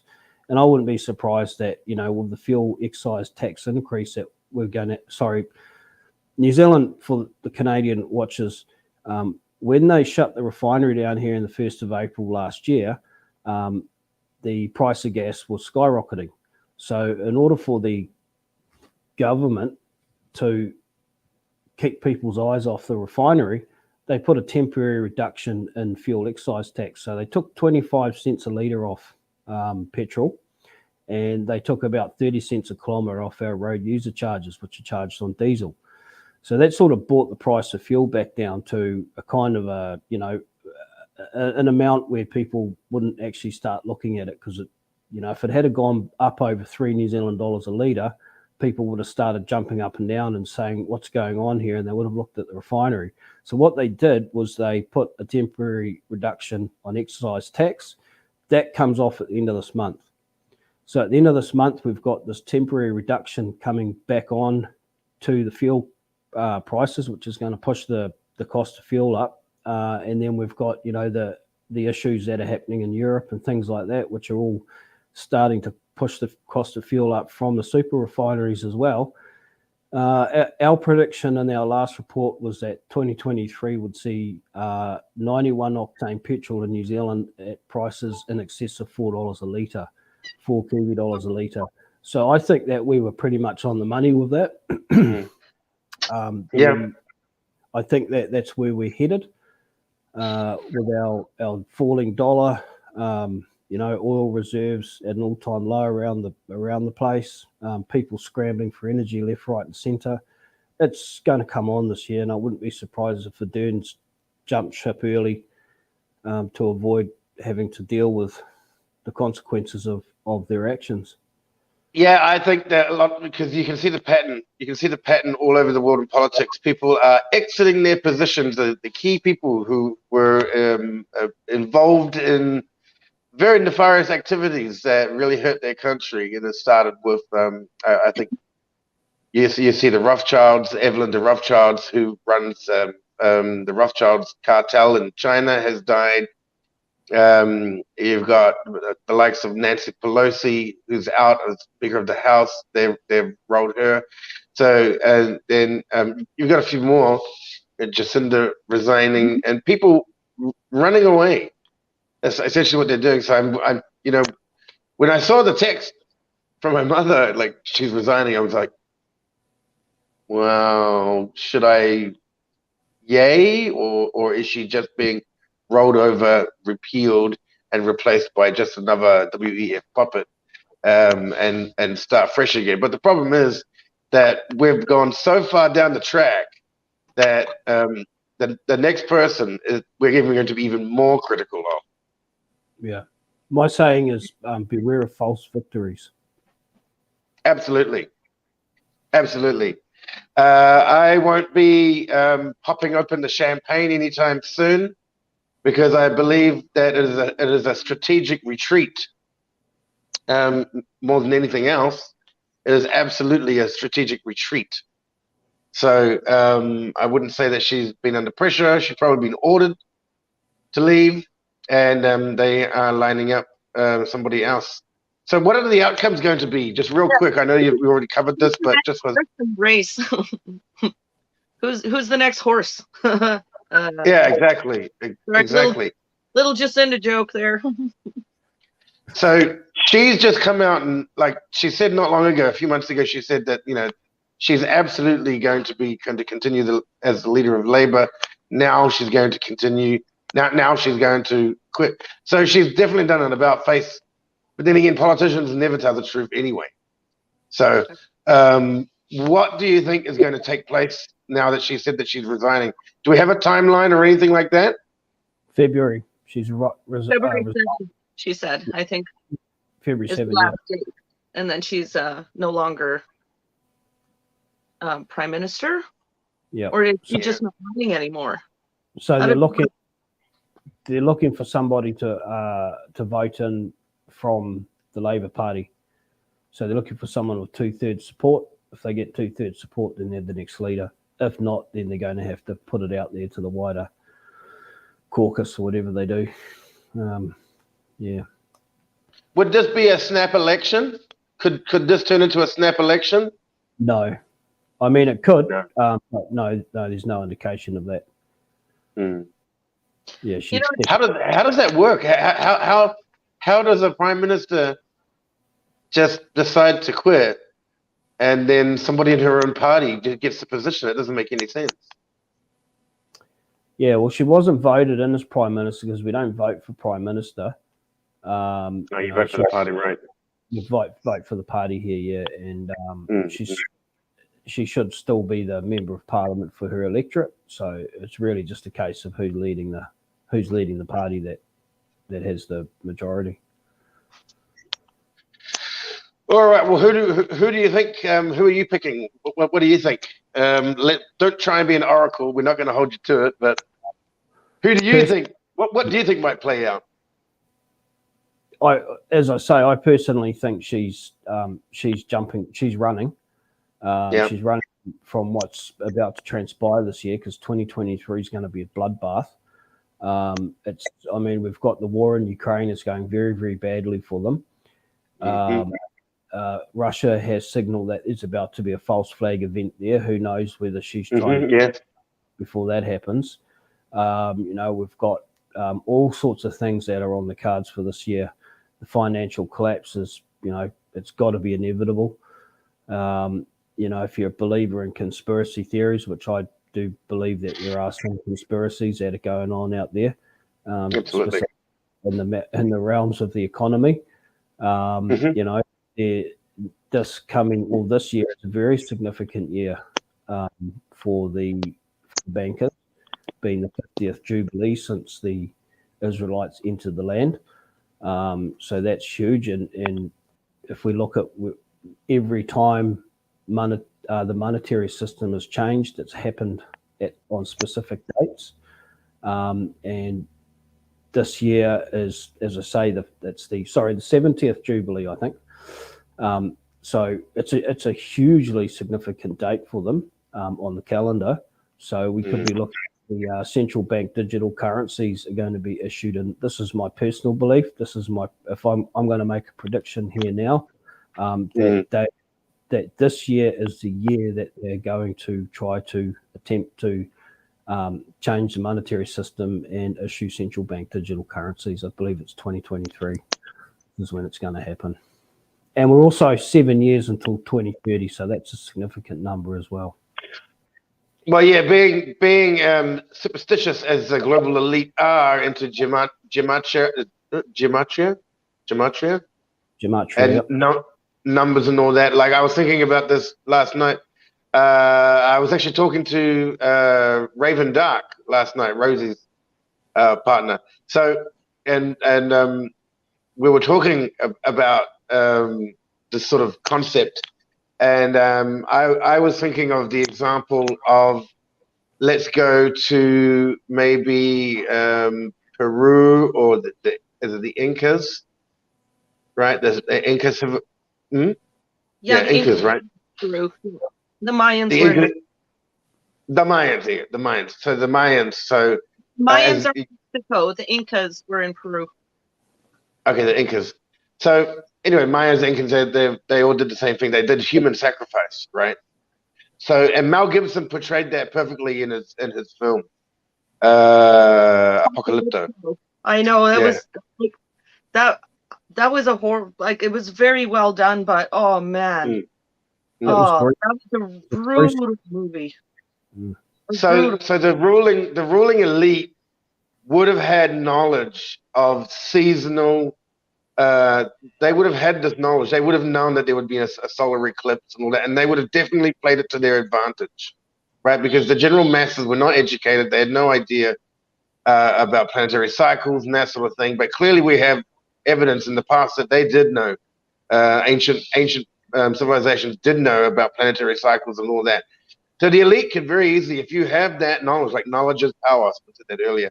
Knowledge is power. So if you know that there's going to be a solar eclipse, and you've got very good mathematicians in your kingdom that track all of this stuff, and they're never wrong, then okay, let's go up there and stage a sacrifice. Let's cull the nation, and we'll when the solar eclipse happens, it means that God has answered us, and we remain all powerful, in the eyes of the masses. So definitely having foreknowledge of how the planets work and cycles and all this kind of stuff, is hidden knowledge which they still possess now.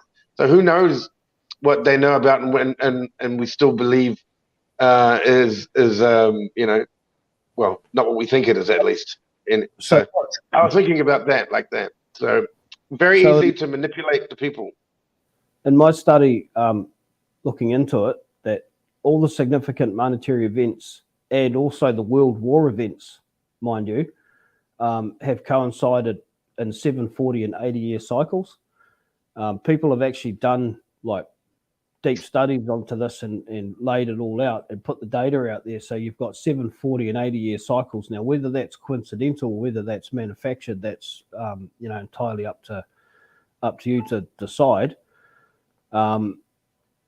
The funny thing about the financial events, when we look at all the crashes that have happened in the markets and things like that, the changing of the monetary systems, they all seem to coincide around Tom Terah, also known as Rosh Hashanah, and they coincide with Sukkot, which is also known as the Feast of Tabernacles. major monetary system changes happen in conjunction with Mars and Uranus aligning, which only happens every 80 years. So last year was actually an 80-year cycle, but it was also a Jubilee year, which is a 50-year cycle, which is hugely significant as well. 2030 will be a 7-year cycle, and 2050 will be 4 times 7-year cycles. So this all should have, according to that, should have actually kicked off last year. But when I dug deeper into it, there's quite a bit of argument amongst the rabbinical scholars as to what year we're actually in. So, well, I think that is, let me just open that up here. I think that is closely in line with what they call the Kondratiev cycle and the cycles within the cycles. And this is also aligned. So technically, 1996, January 2000, we entered what they call the winter. And this is the, so January 2000 is the indication of the seasonal change, bull market peak. So we had concern, fear, panic, despair. This is what we're in now, according to the Kondratiev cycle, which might be in line for that. It might actually, because this is an 80-year cycle. Right. The fall of inflation quickens to outright deflation. Following credit, so we still got to get through that part. Following credit crunch, virtually no credit. Rates fall, then the rise in the credit crunch, then fall much lower. Gold, cash, bonds, stocks and bonds, eh? Was it BIG? Was it BIG? Stocks and buy stocks and bonds? The notorious BIG. Yep. So we're apparently in that cycle now, and that started on January 20th. And it's so we got 19, so 20 years, every 20 years. So we're towards the end of that, and we're heading into the spring according to the Kondratiev cycle, which is lovely and warm. Fear of return to depression, fragile confidence, begin inflation, gradually increasing, slow increase in credit. Rates start from very low levels, gradually increase, stocks and real estate go up. So it's amazing how the inflation is actually tuned into, in this case, because it's natural. In this case, it's natural. It's also tied into the financial system that the more confidence you have in the market, I guess the more the Feds can up the rate. I guess that would be. That makes sense. The cause of it. Yeah. What do you think, Levi? Does that make sense? If you're talking about the Federal Reserve, which is an American monetary system, which has been the reserve currency of the world for donkey's yonks. But all analysis are now looking at America and what America's doing, and the consensus seems to be that America is withdrawing its position as the global police force. So, you know, for 80 years, you know, we've had, you know, we've enjoyed this commerce and trade like the world has never seen because of the fact that, you know, the Americans have basically gone out there and policed, you know, the waters and the trade routes and things like that and kept them open. But they're withdrawing from that now, and they're doing it very, very rapidly. So I saw this predicted about 20 years ago where a chap said that time will come when America's going to withdraw back into what he called Fortress America. You know, we've just had a meeting that'll come up in the report, but there's been a meeting of naval powers of, I think, about 7 or 8 nations. So they're joining up to make a coalition to try to police, you know, the trade routes. America's not doing it anymore, and I think it's clearly signaled that it's withdrawing its you know, its might from the world stage in terms of looking after cargo and trade. So we are coming into a completely different scenario. It's unknown territories. You know, what's going to happen? Can these coalitions that they've cobbled together, can they hold up, or, you know, are we going to get into a situation where it's going to start becoming dangerous to start shipping cargo again, and the pirates are going to Right. start stealing stuff, and all the rest of it. It's just, it's all so unknown. I don't think anybody knows what's happening right now. That's my honest gut instinct. I think we're heading into a time of chaos. Personally, Yeah. Well, according to the cycle, let's start off. The summer is the wartime. Summer is the wartime, and that was the War of 1812. That was the first one. The second cycle was the U.S. Civil War. The third cycle is World War One, 1914, 1918, and the fourth cycle is the Vietnam War. So, according to this system, we've still got a war to come. Matt. I remember you talking about this. Yeah, I'm sort of more concerned about the 80-year event, which is the complete monetary system change. It happens every 80 years, and you can track back every 80 years roughly, not always bang on, but roughly. As I said, there are other things that tend to dictate the exact time it happens, but every 80 years without fail, we've had some kind of major monetary change. So yeah, I'm looking for the CBDCs. They're starting to push it a little bit here, and I keep getting these weird phone calls from CRA, and then it says GDC. So it's like the Canadian Revenue Agency Global Digital Currency, and that's what's on the call display. And I get these phone calls like every one a month. I don't pick up because I don't even want to. But I looked up what the initials were, and it's Canada Revenue Agency Global Digital Currency. So, well, they're all about control, aren't they? Because with a central bank digital currency, they see absolutely everything. They know what you spend your money on. The accounts of anybody that, even people that didn't donate to the truckers. I knew some people that I worked with in British Columbia, 4 provinces over, who had nothing to do with Ottawa. And they were just, their bank account got frozen because they assumed that they had donated to the convoy. So yeah, so they already tested that out to see how incredibly quickly they could cripple any group of people that they didn't agree with. So that happened, right? And that was a year ago. So yeah, no, definitely pushing it towards it. There's a lot of facial scanning things, and there's a lot of shady stuff happening here in Canada that they're kind of, they make it's convenient, just go along with it. It'll make your life more convenient. But those of us that know what's coming, we know better than that, and we don't want it here. No, thank you. Well, that's where we have to take a little bit of responsibility on ourselves. We know these things intrinsically. We know that these, we've been talking about them spying on us and using digital currency since, goodness gracious, since I was a teenager, and that's going back, 30 odd years. So we've known that this is coming. It's like, what are you doing about it? What are you doing personally to prepare yourself mentally and physically for this coming change of the monetary system? Gold, silver, chickens, tin food, right? Alcohol, still, whatever you need, whatever's going to generate you a tradable commodity.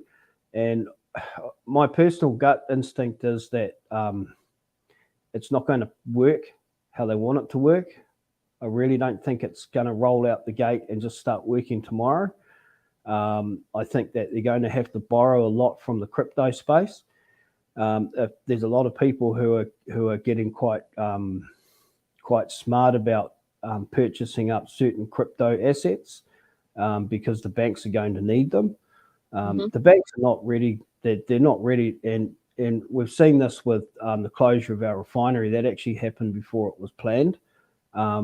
I've seen a number of times where people like Klaus Schwab have said that, that we need to speed up the agenda. People are waking up too fast for them, and it's causing them to have to speed up what they're doing, and it's causing them to make mistakes. And I think the central bank digital currencies, I'll make another prediction, they're not going to roll out flawlessly. There's going to be big problems with them. That's my personal. I agree with you. I probably going to end up to be a bit of a disaster initially. But I think they've had a bit of practice with the crypto market, and XRP may have something to do with this. But I'm going to stay off this subject because I've been not paying attention to the crypto market just recently. Like for example, where I am, it's going to be very difficult to implement because of the fact that at least 1 in 4 houses has a small home-based business which deals only in cash. Whereas in most of Asia, we still have these payment gateway apps, right? Which are not necessarily Alibaba or anything like that. Like here we have it's called Zalo, Z-A-L-O, not Z-E-L-L-O, Z-A-L-O, Zalo. And that is a social media app for messaging, just like Messenger, and having a wall. And like you can scan, you can pay by Zalo, you can have Zalo money. You can load it up and you can send each other money. And you can also, if you want, do a direct bank transfer. But most of these people that are running these family businesses, they deal only in cash. So that would be next to impossible to implement here. They would have to come down with such massive regulation, and they would have to deprive probably 1 in 4 people of an income, which, well, they did 1 in 3 people just recently of a lockdown. But but it's not sustainable. It's not sustainable at all, especially after the lockdown. Vietnam just quit. Vietnam just gave up because they just started smashing through the barriers. And then Vietnam was like, after they found out about the PCR hoax from within their own government, they found out that there was a company working with lower level government officials that were, again, like China, manipulating the PCR tests and turning them from negative to positive in order to keep draining the swamp of cash and into their pockets. So that's going to be very difficult to implement here. But with New Zealand having already been in this situation for quite some time, cashless, I knew a guy when I was working in Japan and when I was teaching in Japan. He was a part of the team that actually helped to design the software, the FPOS machine, the FPOS system, right? So he was previously in the banking system and also in computers and helped to work on developing the FPOS system. So that was the first time I had been cashless after living in Japan for almost 10 years and coming back to New Zealand. And in Japan, I was 100% cash. In China, I'm 100% cash. Here in Vietnam, I'm 100% cash. I very rarely, instead of only shopping online because you get good deals late at midnight, and that's pretty much it. Otherwise, it's a cash-based society here. It's crazy how cashless New Zealanders are. It's just there's people rolling around with no cash at all, huge amounts of people. I think there's around $6 billion that have been issued by the New Zealand Reserve Bank, and the New Zealand Reserve Bank only issues cash money. So there's $6 billion in circulation in this country, and there's about $280 billion in people's bank accounts as deposits. So you do the math on that one. I mean, the cash is pretty much exclusively belongs to the gangs that they're using to buy and sell their drugs with. Everyone else is running a plastic card. But the one thing that we need to make sure that we factor into our equations when we're thinking about these things is that the way that they replace the monetary system is through an almighty financial collapse. They did it with the Great Depression. So they don't give a rat's backside about who's using cash. What they will do is they will make the cash worthless overnight. And everybody will go, what do we do? And they'll go, oh, quick, you better sign up for one of these central bank digital cards, because this is going to save you from the depression, and this will save you. This will be your salvation. And people will just run in en masse and sign up for them. And that's how the system will get started, because it'll be, oh, we'll guarantee everybody gets $1,000 a week to get started with a universal basic income. You know, you'll be able to keep out of the gutter, not like the last depression. So that's how they're going to do it. It's the phoenix that rises out of the ashes. That's my third prediction for today, and I'll stop making predictions now. Awesome. Levi. I should have been writing them down.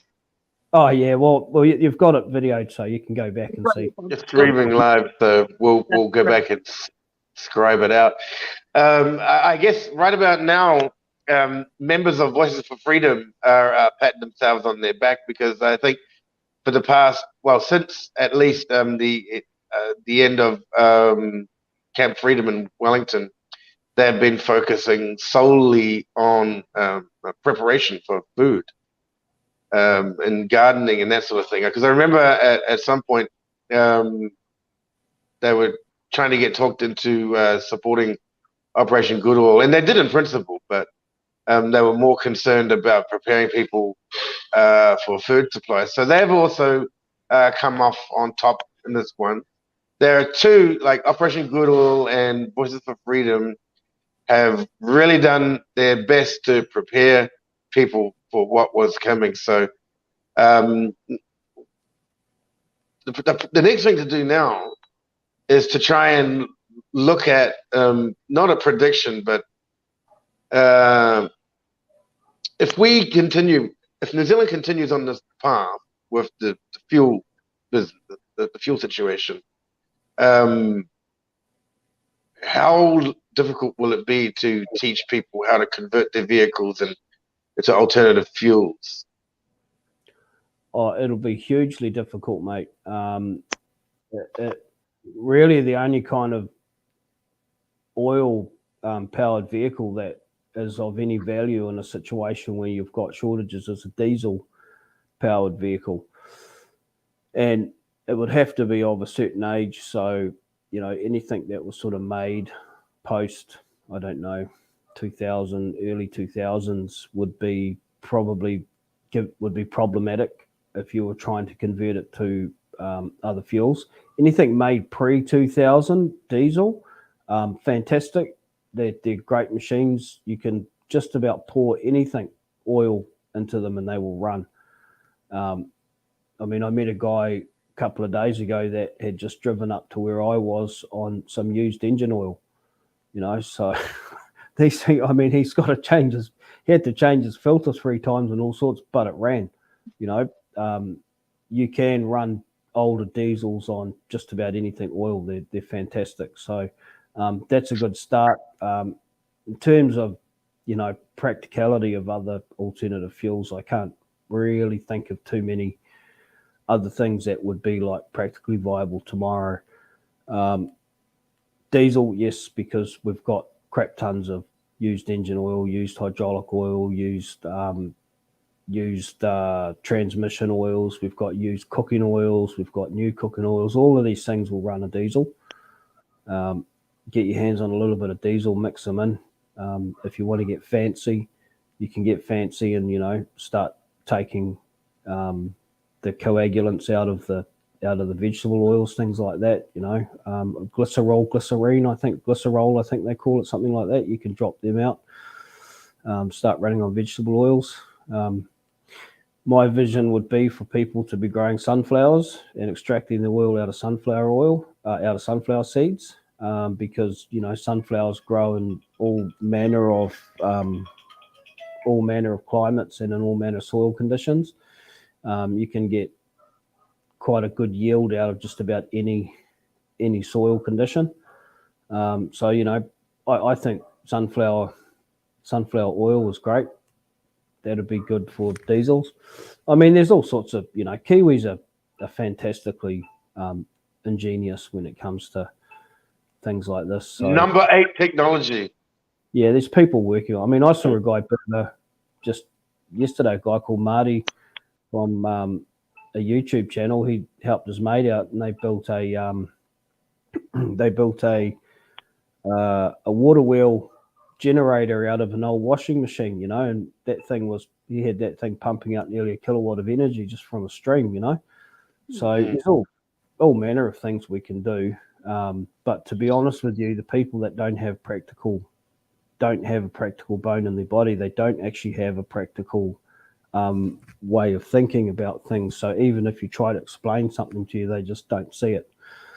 So a lot of people, and because it's difficult, they may lock up their mind and say, "I can't do it. I can't do it. I don't want to focus on it. I don't want to focus on it." You might as well I be think talking black Go magic ahead. to some people. You might as well be talking about witchcraft and black magic to some people when you talk about all this alternative stuff, you know. What we do have is we do have a bunch of people in our government and in the upper levels of business who are basically, in my opinion, soothsaying and are basically talking a load of black magic about crap like hydrogen and all this other stuff that they're going to be doing. We're not there yet. We're nowhere near that. The amount of investment of energy resources and time that's required to get us up to speed as an oil replacement, they shut that refinery too early.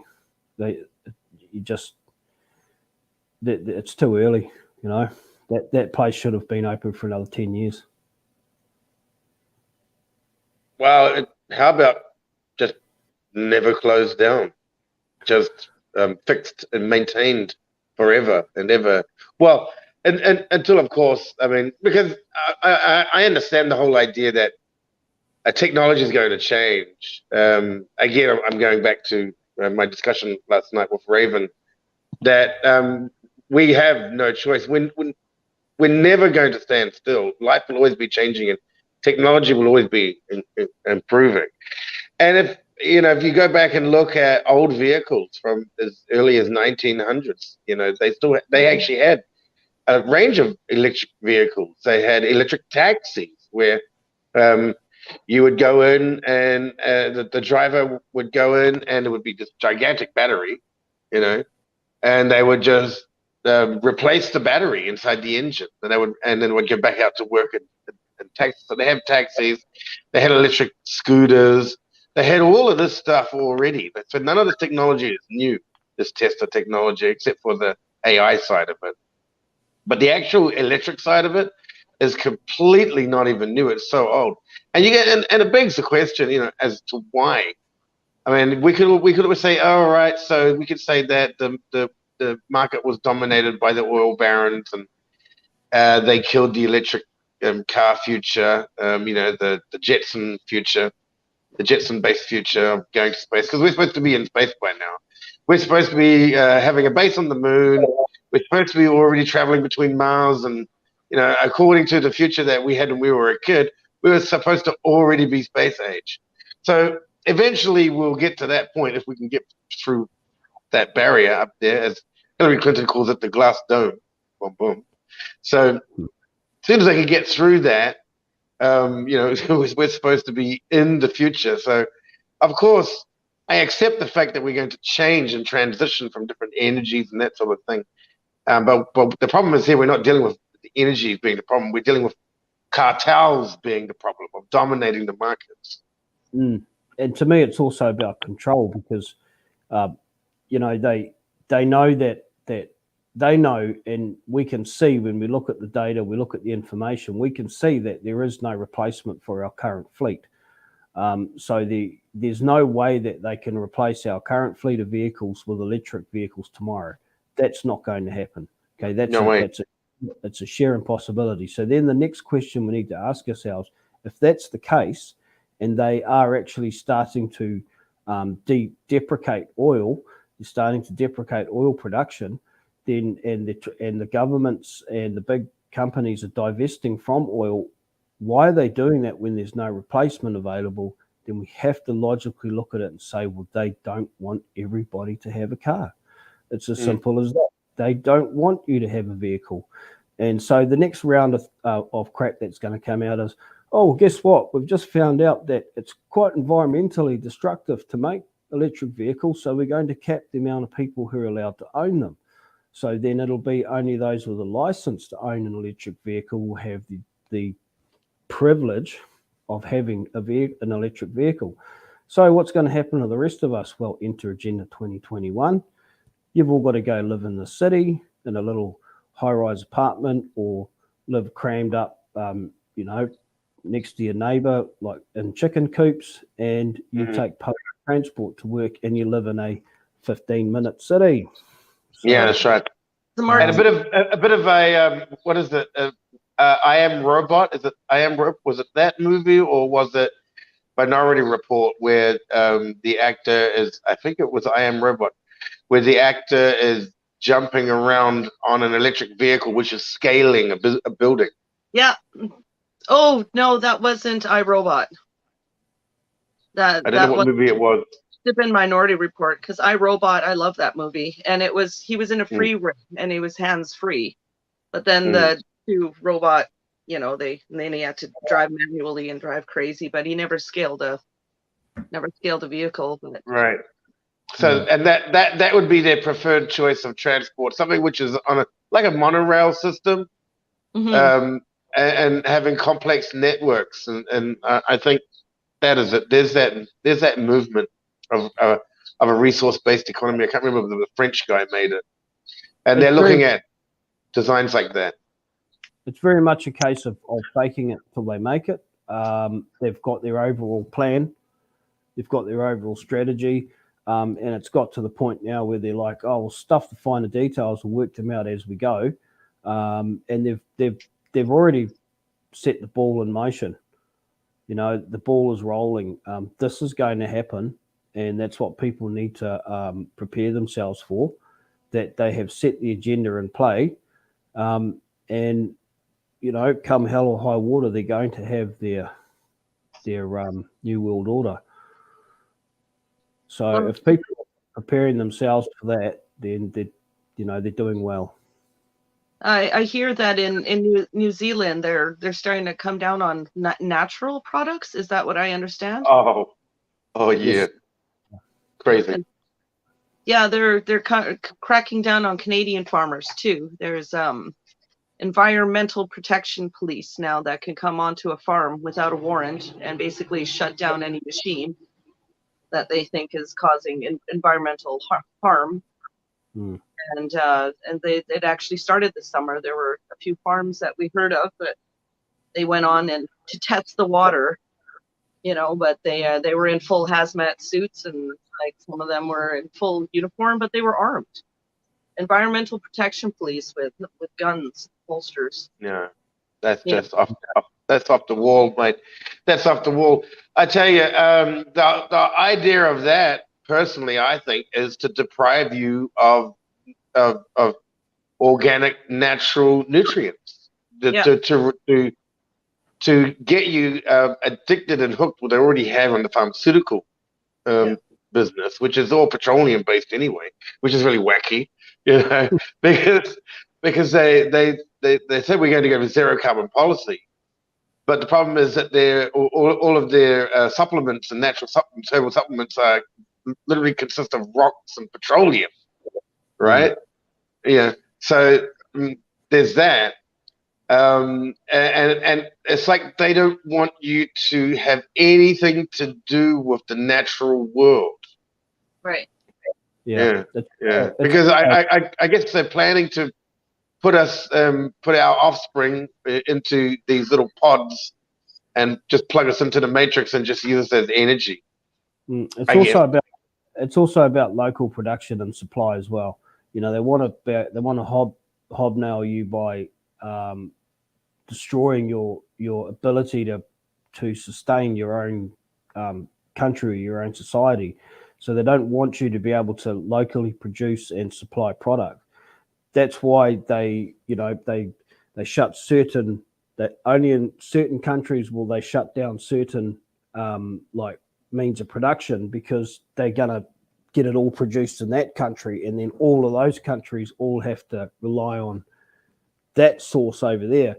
So, New Zealand is probably going to start supplying all the fresh water to the rest of the world. I don't know what Canada will supply, might supply farming to the rest of the world, but it's balkanization. They like to sector everybody off from each other, and then they call it globalism. So, oh, we're one big global village. Well, actually, we're just one big global network of control.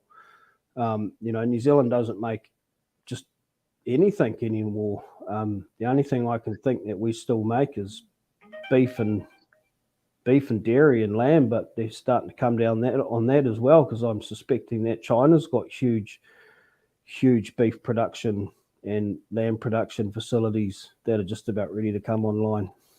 Well, they've got the land. Sorry, go ahead, Judy. Well, I was just going to say, like, just look what's happening in the Netherlands, right? Generational, like hundreds and hundreds of years of farming. Yep. And now they're just buying up the farms because the farmers can't afford, the new restrictions. So, but apparently I heard last night on one of the live streams that I was watching, apparently if you sell your farm to the government in in the Netherlands, you're not allowed to just go down the road and buy another farm. No. If you sell your farm, you're no longer allowed to be a farmer. No. And that just really scares me too. So you make it a problem for the farmers, and then you snatch up the land, but now what that's what they excel at. That's what what are they, the number 2 producers of food for the world? Yeah.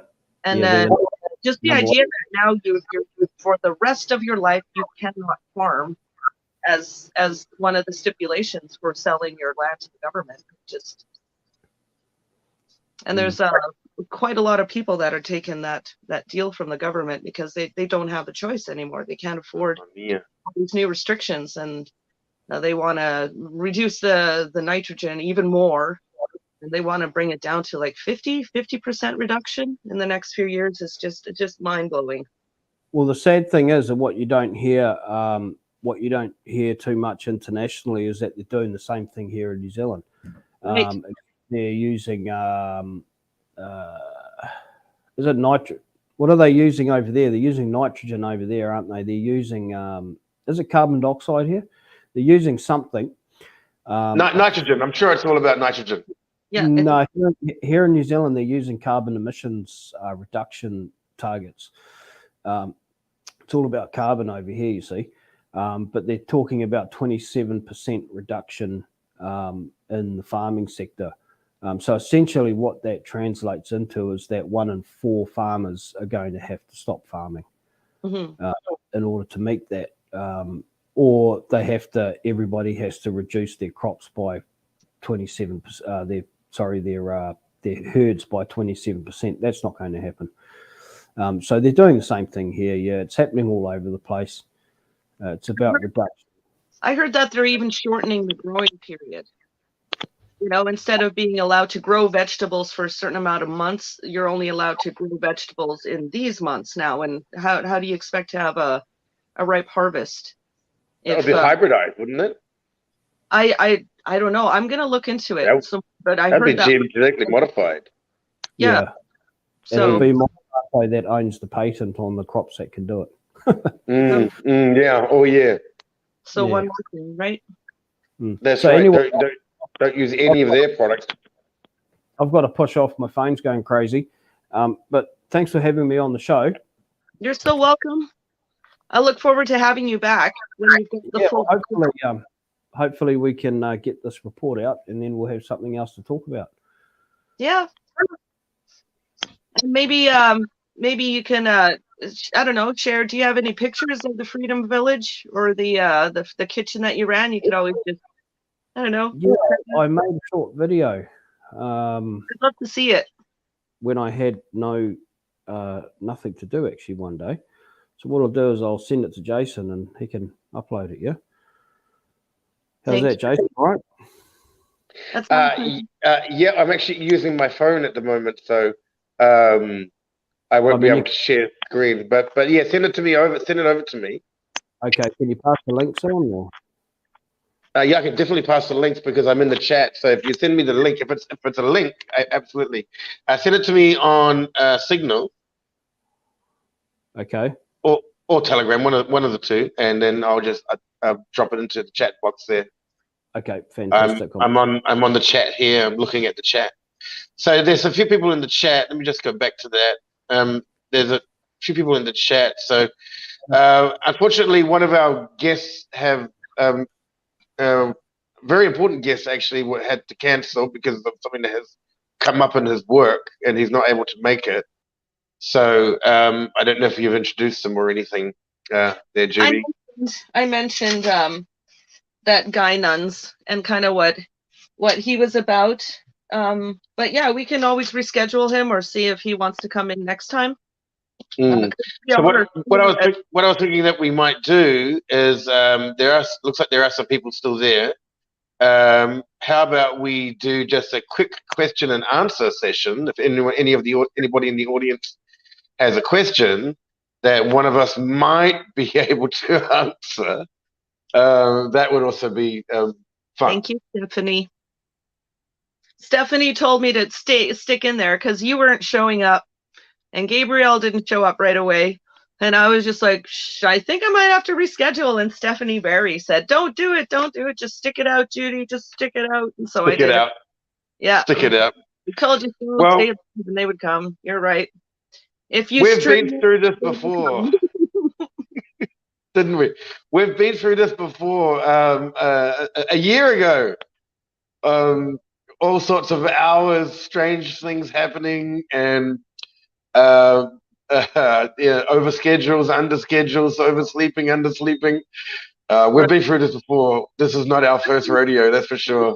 3 different timelines, or in 3 different time zones, because I lived in BC, so I was in Pacific Standard Time, right? And then I was following all the convoy stuff in Ottawa, so I was on Eastern Standard Time, and then I was, I guess 4 because you were on Vietnam time. Mm-hmm. We were following everything in New Zealand. So yeah, my sleep was all over the place this time last year. We would arrange a meeting and it would be at 2 a.m. for me. So I'd go in the garage. So I didn't wake up anyone in my home. And you only slept like 2 hours at a time back then. Yeah, that's right. Like today. Yeah, like today. No, we're blaming Jacinda Ardern, though, for you sleeping in. Don't worry. We got absolutely that. Wonderful. I'm glad I got a reprieve. Right. So decided to just blanket all technical difficulties. Even like I said, you're howling puppies all night. We're just gonna blame Jacinda Ardern for that. Yeah, it's very difficult. Having get a dog. They said, yeah, just get a dog. It's a very simple idea. Just get a dog. And then, get the dog a girlfriend. Oh, yeah, okay, that sounds really simple. And then suddenly, when you've got a pack, oh my gosh. But let's go back and take a look. If there's still people. Mr. Green Thumb Ottawa is asked, how can we fight the WEF policy globally? Well, that's a big one to unload. Was it the Unite Freedom group? That group out of Reignite Freedom. Yeah, they kind of had what are they on step 19 now or something? But they a step-by-step plan to kind of just at least make them hurt a bit. Like don't follow mainstream media, move over to cash, get to know a farmer, learn to live sustainably. I've forgotten most of them, but yeah. People can follow Monica Smith. I've actually got her in a group here. Not here with me today though, but you can follow Monica Smith. She's I think she originally started Reignite Democracy, which was Australian based, and then she went into Reignite Freedom, which has taken off, and it's called the Global Walkout.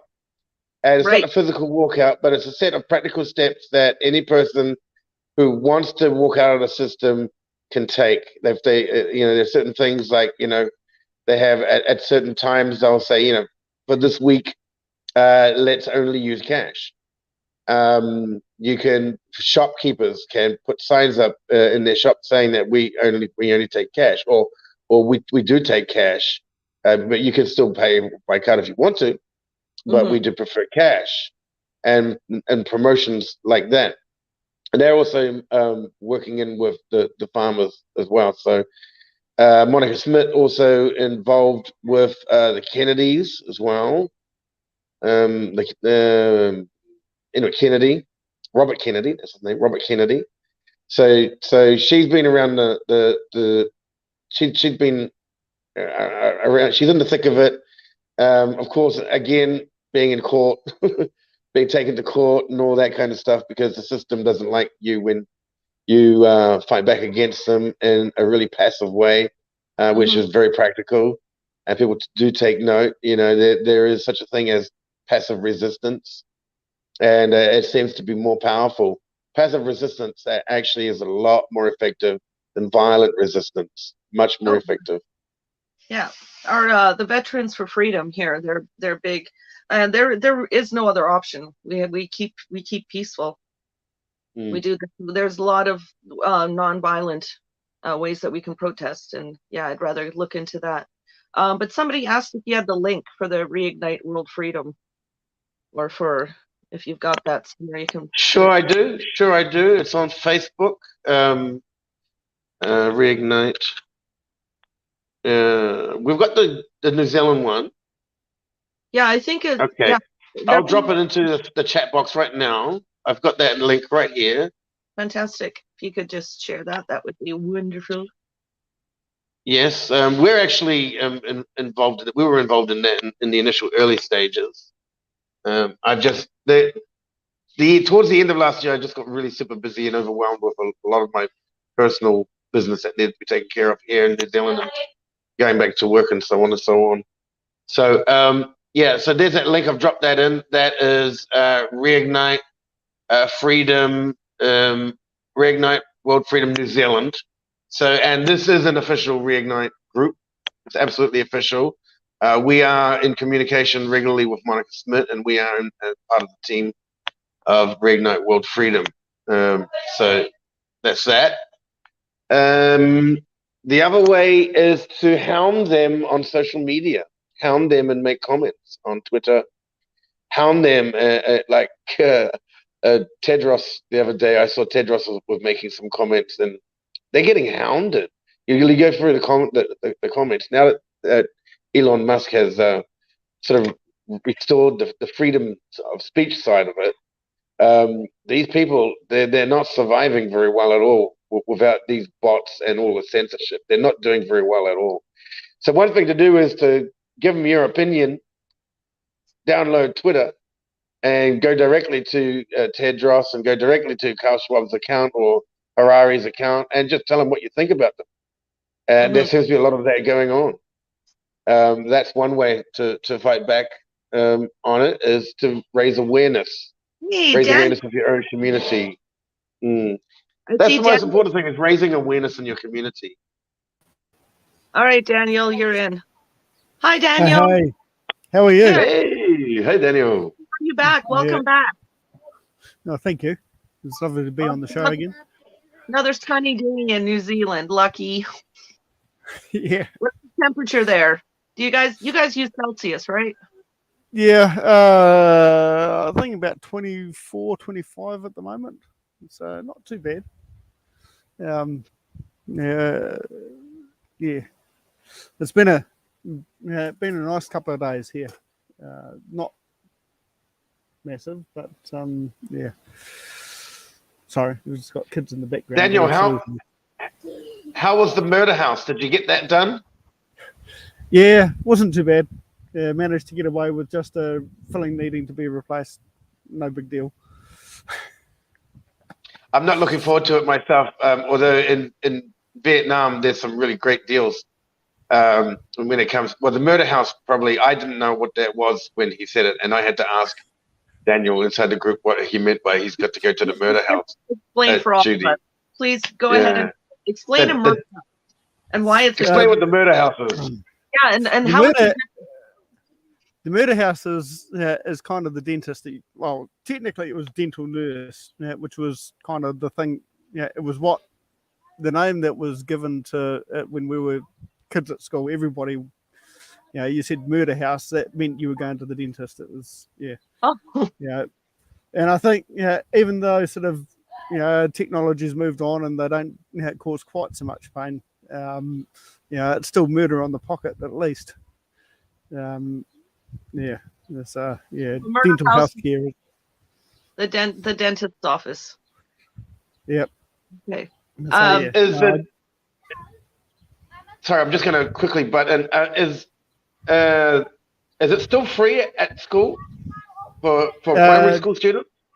Primary and secondary students up to, I think, 18. Okay. So so it is state funded, though the quality of care is particularly terrible. We actually withdrew our kids from the state system and refused to let them go because basically all they were doing were continuing with the terrible practice of putting mercury amalgam fillings and stainless steel crowns and that sort of carry on in kids' mouths, and it's kind of like, well, sort of surely sort of picking something, modern materials which are a lot less toxic than sort of the old mercury amalgam, sort of would have been a good start for our kids, rather than pick the most toxic thing. So we had a particular incident with one of our children, and sort of after that said no way. Are you homeschooling? Yeah, we're homeschooling. Well, we will be again. We homeschooled this last year. Not it wasn't our first choice. It was just when they rolled out the mask mandates in the schools, it was kind of like at the start of last year, it was like, well, our kids aren't going into that.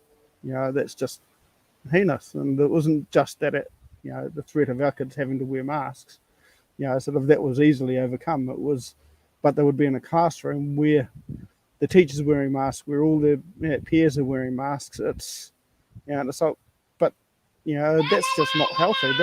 That's psychological manipulation. So we said no.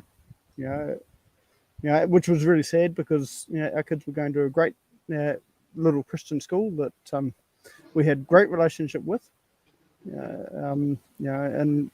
But hey, they bought the government line, and sort of that's that was for us, sort of the only thing. So for those of my guests that don't know who Daniel is, Daniel, you're one of the co-founders of Operation Good Oil as well, I believe. I don't know about co-founder. I came along very early on in the piece, okay. Following the protest, and when Operation Good Oil got started, sort of I was not far. I was in there pretty early on in that group as well. I've been around. I was around with the protests in Wellington in the beginning of last year. Right. And interestingly, on the day before the anniversary of the start of the convoy is the day that Jacinda Ardern is leaving. Right. Oh. She has resigned. And, yes, that's right. That's going to be very, very interesting. To see how things pan out from there. She also set the date for our next election on the 14th of October next year. Though, Trudeau is trying to sneak in a spring election over here in Canada. So he's trying to sneak one in the next couple of months. Interesting. So, mm-hmm. So again, the same playbook. Mm-hmm. Yeah. So, spring? It's winter there now, so that would mean spring is coming up now. Actually, spring is coming up now. Right. So that would be soon. That would be soon.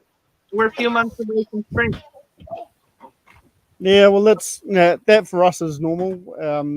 The election is slated for October, and October is basically mid-spring, which means that sort of all your campaigning is done in the worst part of the, in the worst weather and the worst part of the year when nobody wants to come out.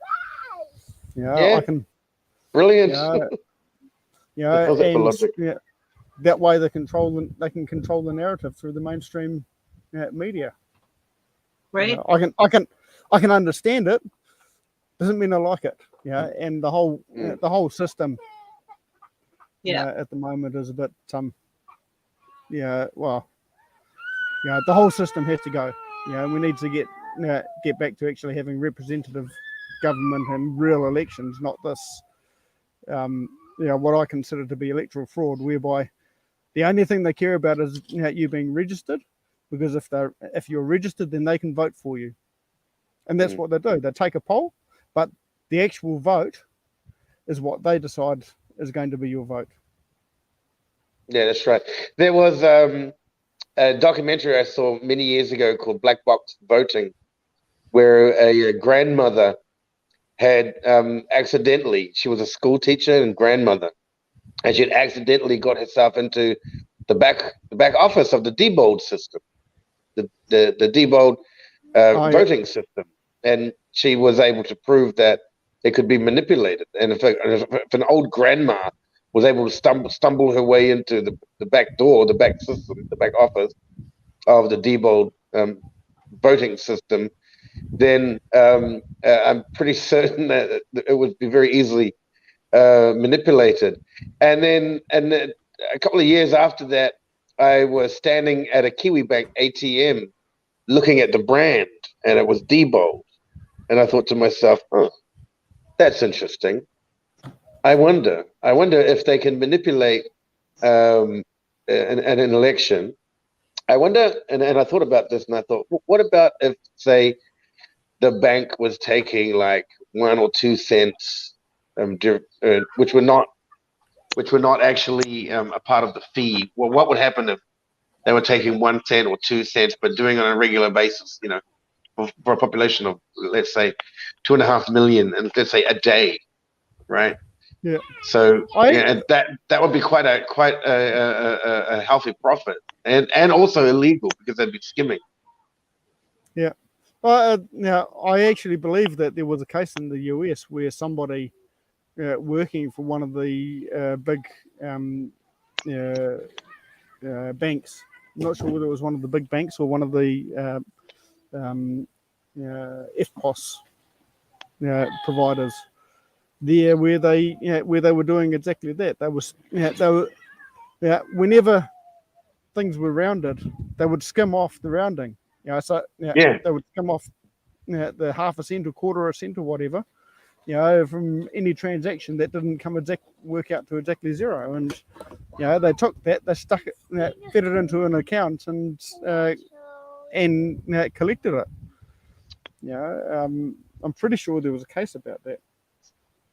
Somewhere along the line that I read many years ago. I could be wrong, but so I've heard of that kind of thing where they are skimming, just tiny amounts, from all these accounts, in a way that nobody would notice. There was a claim. There was a claim about the previous, and it's on my Facebook. The fact checkers have said that this is false information, but there was a claim that at least 200,000 or more votes were removed from the New Zealand election. I'm pretty certain it may have been someone I know that made that claim, but there's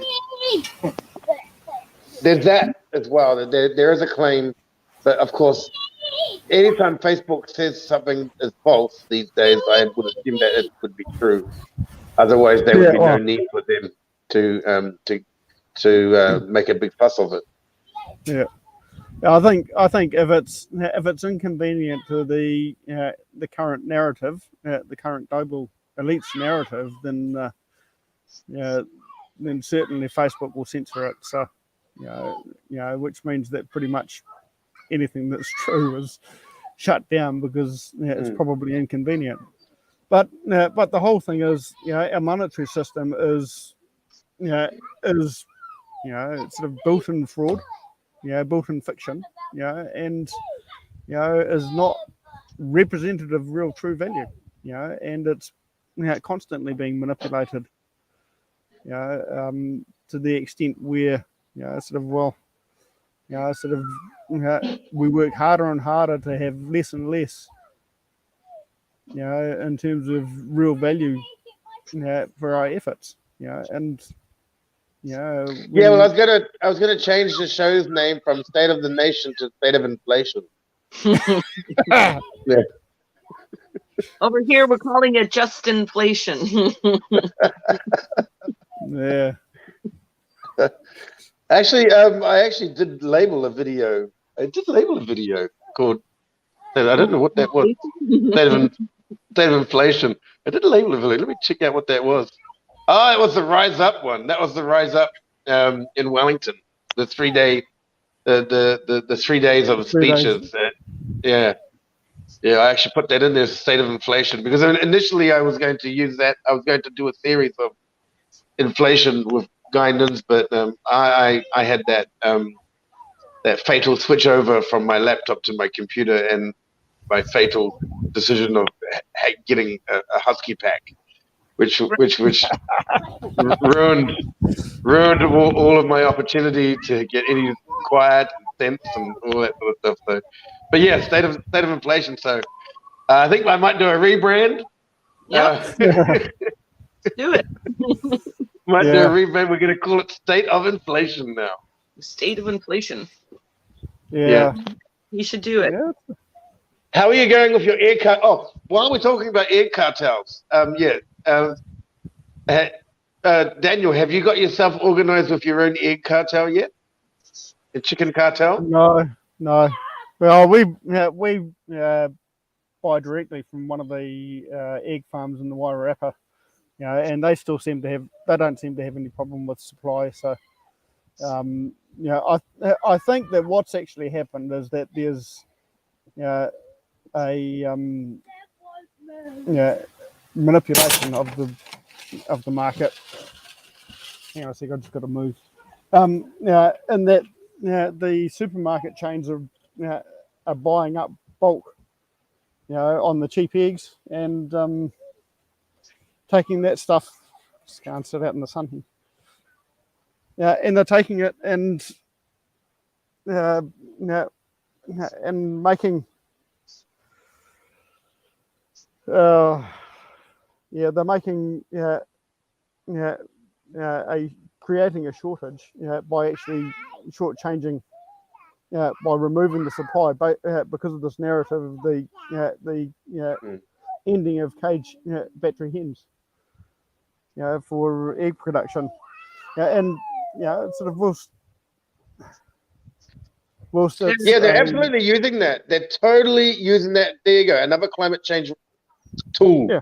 It's just a tool. Battery hit. Okay. All right. So now the animal rights people. They're selling the eggs for about 10% of the value, and shipping them off overseas to some other place where they're absolutely screaming for product and playing the same narrative. Isn't it interesting? Same thing happening in Canada here. We can barely afford the eggs now. So more of the same playbook, no? Well, yesterday I relaunched. Leave it alone. And yesterday I relaunched. Kids, mate, don't worry about that. Yesterday I relaunched a group that I made back in February last year on Facebook called the New Zealand Parlay Economy. I actually already dropped the link into there. So it's just it's completely free.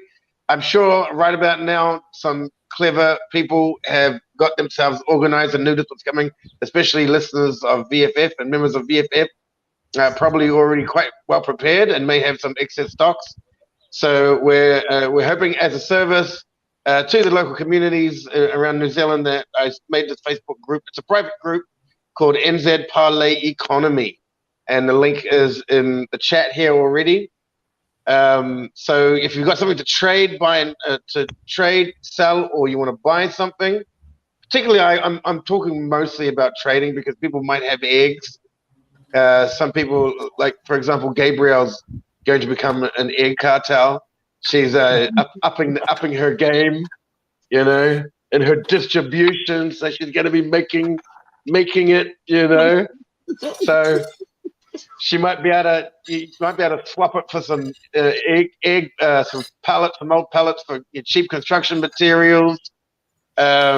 People can also, right, if they have an spare vegetables, if they have a home garden, and they need something, they can always put it up there. So it's not a replacement for Resonance. That app is fully comprehensive. This is just a private Facebook group. So if you've got something to trade or you need something, put it out there. We realize what's going on in New Zealand is planned. I personally feel that way. It's planned because you cannot be this incompetent. And we know we have too much background on these people, what they're trying to achieve, and it's written as clear as day on the WEF website about the Great Reset. So it's clear as day. So we understand that people may be looking to swap, sell, or buy something. Mostly swapping something, trading something. So there you go, New Zealand Parlay Economy on Facebook groups. So check it out. We only just relaunched it yesterday. I had it last year, but I was using a different account because I got continually banned all the time. Remember that, Judy? So my Emerson Mushamp account. What a name! Like a Jewish banker, Emerson Mushamp. Right. But that's actually his real name, Emerson Mushamp Bainbridge. He was, my family name is Bainbridge, but Emerson Mushamp Bainbridge actually created the very first department store in the world. He pioneered the idea of a department store. He rented a building and then subdivided it to different sellers, and voila, Bainbridge's was the very first department store in the world, in the modern world. So I used his name, Emerson Mushamp. That itself is very Jewish. I'm sure of it. So we started this. I only got up to 8 members because that account got banned and then I got locked out. And so I've relaunched it again, and these days Facebook is being semi-kind to me. There's always going to be a time when an event comes up, they'll cut me off at the pass, and they'll have to rely on people to share on my behalf. But at the moment, while we're going strong, I want to push it out there. New Zealand Parlay Economy private group on Facebook. If you want something, if you've got something, let people know. Don't sit there and panic and think, oh, I feel so bad because I don't have enough money to buy eggs. This was none of your doing. This was a very well orchestrated plan. So now's the time to get organized and everybody to continue to help each other. Yeah, and that's the thing. We've shown that we can do it. What happened at Parliament was a strong indicator that we can turn out and we can support each other. And we just need to scale that out. The reality is that they're going to strip us of our money, and then they're going to starve us. If they can, and if they can. I'm starting to wonder really, sort of, with the events of today, Jacinda announcing her resignation, and which is, it's kind of odd, setting the date of the election and then resigning. It's kind of like, sort of they're intending to carry on, but I'm mildly skeptical. I think this is just another play. I think that she's been told to move on because she's done her job. And the next people are being put in place. Right. Well, this is what happened with George Bush. George Bush, he had a role with 911. That was his role, was to implement the Patriot Act, and of course they turned the entire Western civilization into fascist dictatorships after 911. Essentially, what happened, because they're all playing the same playbook. They're all using the same playbook. So I'm figuring that when I heard about this information today, I thought, this is basically a rollback. What did they do? They rolled back on Bush because people were very aware and had woken up, and people were talking about 911 and all that kind of stuff. So, and they being an inside job and all that. So there was a massive amount of awareness going on. So okay, let's roll it back. Let's give them what they want, which is a president of color, and then everyone will start cheering again for the system, and they'll be like, "Yay, we're winning, way!" And then, of course, use him to deliver even more damage, and then roll back and oh my God, now the people are awake again. Oh no! Now we need a counter opposition because we need to roll back into the system. So let's go with that orange guy. Hey, let's put him in charge, and way now we've got the patriot movement, and way we're waving our flags again, supporting the system. So I think this is just one of those situations. I don't think she's resigning because she doesn't have a heart. She clearly has no heart, and she clearly doesn't care. Yeah, she absolutely doesn't care what happens to people. These globalists have no qualms about killing millions of people because that's exactly what they want, and they're just going to roll it over. They're just going to keep rolling it, roll back a little bit to get everyone to calm down, and then to install the next phase. Right. Yep. The next distraction. Yeah, Do you think we'll absolutely. get that lucky here? What's that? I said, do you think we'll get that lucky here? I don't think we'll get that lucky here. I don't know. I don't think JT will take us any kind of packing paper or orders or anything like that. If he got told to pack up, I don't think his ego would let him. I really don't. I think at this point, especially with the Emergencies Act inquiry and everything, I think if he stepped down, he would think that we would feel like the truckers want. Yeah. We would. Yeah, Absolutely. it's a Between that and Dr. Jordan Peterson, everybody just, Christine Anderson is coming for a speaking tour in Canada, so she's going to have a few things to say about our prime minister, and people are going to pay money to go see her and meet her and everything. So I think if he stepped down, he would be such a laughing stock that I don't think he ever would. I don't know. The man-child I don't think he ever would. no. I think the thing that Jacinda's got going for her is that for 90% of the population, they're going to go, well, okay, she's doing a good job. Why is she leaving? But this is part of it is they're setting up for the change of government anyway. Exactly the same as what John Key did. Rolled out a few months before the election. She's doing a little bit further. I actually think that she has run out of energy to sustain herself. I don't think that it's been as easy as she was led to believe it was going to be. And I think probably more from a stamina and emotional stamina perspective. I think she actually looks pretty drained. And I've heard information sort of indicating that's likely to be the case. So I don't actually doubt that, but I also think that she's being set up to have a bit of a break and get ready for the next role that she's being moved into. Sorry. The other thing too is we don't need her. We need somebody that's going to be much more forceful, and I'm thinking that we're probably going to get Ngānea Mahuta or Andrew Little set up for being Prime Minister. Grant Robertson has already said that he's not wanting it. So he's already pulled his hat, pulled his name out of the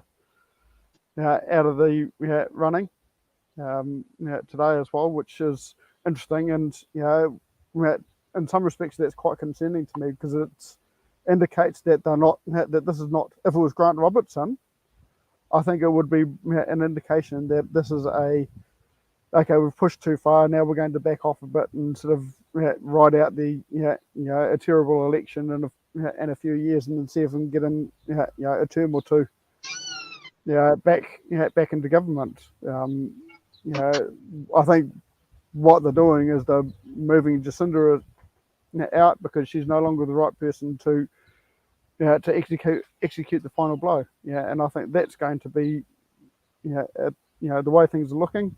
Ngānea Mahuta and Andrew Little are going to be in the top picks. Chris Hipkins, I think that he's going to be waiting in the wings until everything's settle down, or if they fail, he'll be their next one that they roll out. Their next Jacinda-like leader figure. So he won't be in for it, because they wouldn't want to ruin his chances at a later date.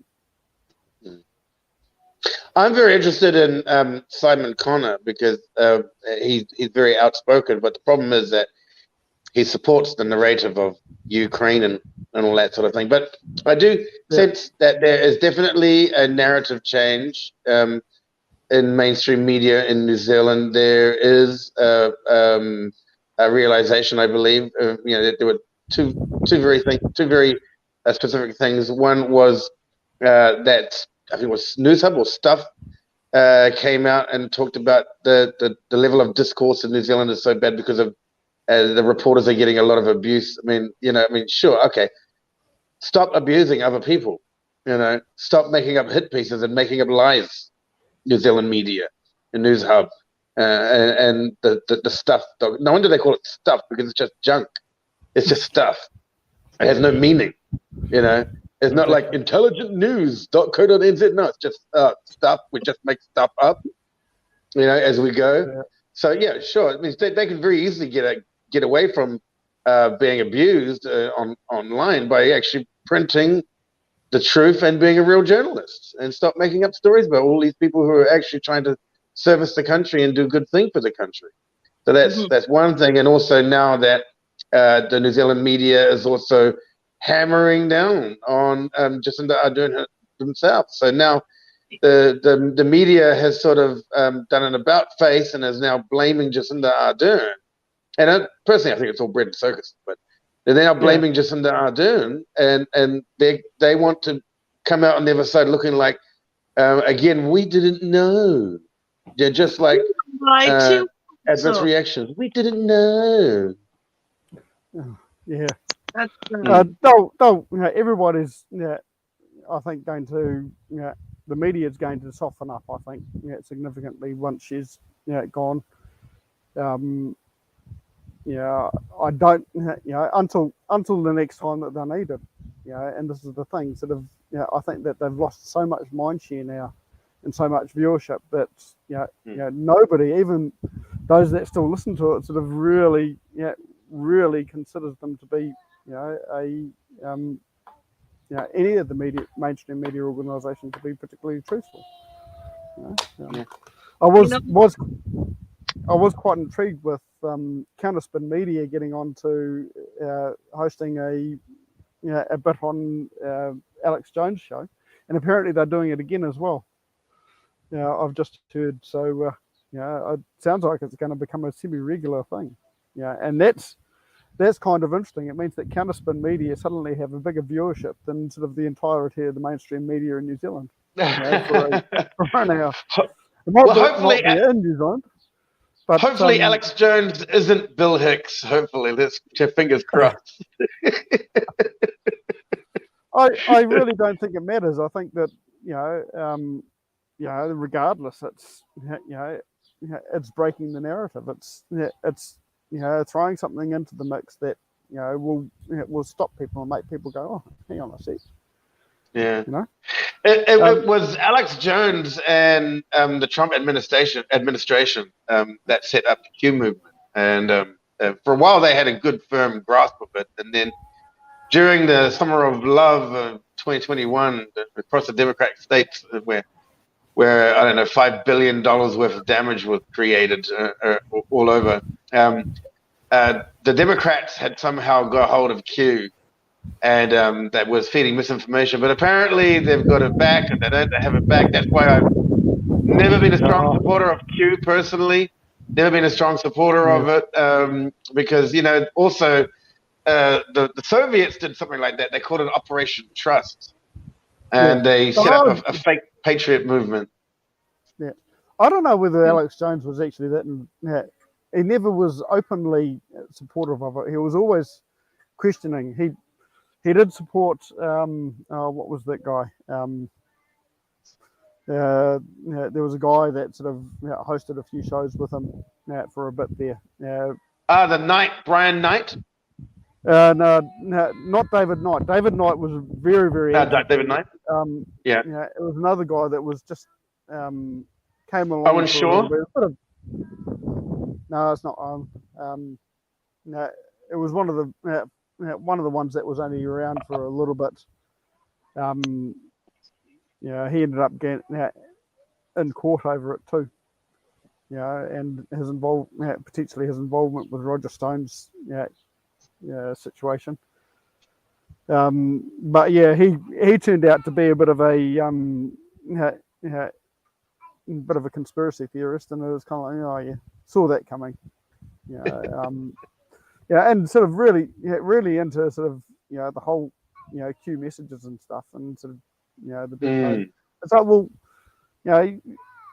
I think that sort of thing attracts everybody, and the thing that we've got is a significant group of highly intelligent people that are trying to control the world, and they're not going to just move, try one move and then try another move. They've got a whole lot of stuff coming in concert. The entire playbook. Yeah, they've war gamed out every possible scenario, and they've got conclusions and solutions to all of those scenarios actually. So there's no end in sight. So people just have to realize that it may seem like a small victory, and it may be ecstatic, but for the most part, it's just a rollback. So sometimes, like in this entire thing, they have to suddenly abruptly change something, like because the whole thing with the war in that country above China, the whole thing with that is that they were supposed to do this. Hillary Clinton was supposed to get in and start this up, but Trump came along and broke the internet and broke the system, and so they had to delay that as well. They also had to delay that. I was going to say tanning bed too. Yeah, they had a tanning bed, but so they had to delay that. They were planning to do that because Trump obviously had his own agenda. He had his own agenda to get done. So, I'm very curious. I've always found that I'm not a big Trump follower. I just find him sort of very funny. Very funny guy, very interesting, and it's nice to have that bread and circus that people believed that they were actually going to get freedom, and then suddenly they got it all snuffed out at the end, and they faked an insurrection and all this kind of stuff, and so it's just so close yet so far away. We're just going to have to wait 4 more years, Well, waiting for somebody else to lead us to salvation is, not what we should be doing. We have to stand up and we have to do it ourselves. We all have to play our part. And who remembers that boy? And that's the thing. Anyway, I need to disappear. It's time for me to go and have some dinner. And the food's on the table there. Oh, wonderful. That's right. It's 6 p.m. in New Zealand. That's right. And it's still daylight savings, I can see. Oh. Yep. Yeah. So it'll be like that until 9 o'clock, right? Or 8 o'clock? Yeah, about 8:30, 8:30, 9 o'clock is when the sun will start to go down. Yeah. I do miss those Kiwi summers actually, but let's hope the state of inflation goes down and the country can rebuild itself, because the cost of living in New Zealand is really just absolutely crazy. Absolutely crazy. Even for me, that's a large reason why I didn't live in New Zealand for all these years, mostly because the cost of living there was, you could do it, but it's very burdensome, it's quite a burden on people. It's hard going if you're not in the top 20%, you're struggling, and that's the reality. And it should be the top 95% should be able to get by and sort of have have good food on the table and be able to meet all their needs and have enough to be able to go on holiday occasionally, and that's just not reality for 90% of the population. It's really sad. So Anyway. you sound hungry, Daniel. You've brought up Yeah. the food a couple of times, so thank you so much for being on the show. You're welcome. I forgot to thank you last time. I know I thanked you as you left, but at the end of the show, I meant to go back and thank you. So thank you, Daniel, and I hope you enjoy your is that barbecue dinner? I hope you enjoy. No, it's just dinner sitting outside in the sun. Well, you have a wonderful time, and tell everyone in your family that I wish them hello from Canada. Awesome. Cool. Thank you. We'll see you All right, again. good night. Thank you for being here, Daniel. Yeah. Cheers. Cheers, mate. Cheers. Bye. All right, so Daniel's going to get his vitamin D. He's going to be getting his vitamin D kick today. That's good to know. Yeah, I really do miss the Kiwi summer, to be honest. I really do miss it. But it's it. No, we're having a really mild winter here. Like really mild. I like to think I brought the BC weather over to Ontario because it's been super mild here. All things considered. Well, you also got to be careful about that because people will be saying, alarmists will be saying, oh, it's climate change, not knowing that not acknowledging, knowing, they know, but not acknowledging that we've just come out of a mini ice age and that this is not the first time we've been through a mini ice age. Mm-hmm. So we're a very cyclical pattern. Cold, warm, cold, warm, cold, warm, and climate change has nothing to do with humans at all. Can you imagine how big dinosaur poop used to be? I think we had Really? a good that in Jurassic Park. No one can forget that scene where she sticks her arm right into that big Triceratops poop. I mean, come on. You've seen Jurassic Park. Yeah, you remember that scene? She wanted to see if why she was sick, and she just got right in there. And I think Jeff Goldblum kind of threw up in his mouth a little bit. But it was gross. Yeah, stick it in.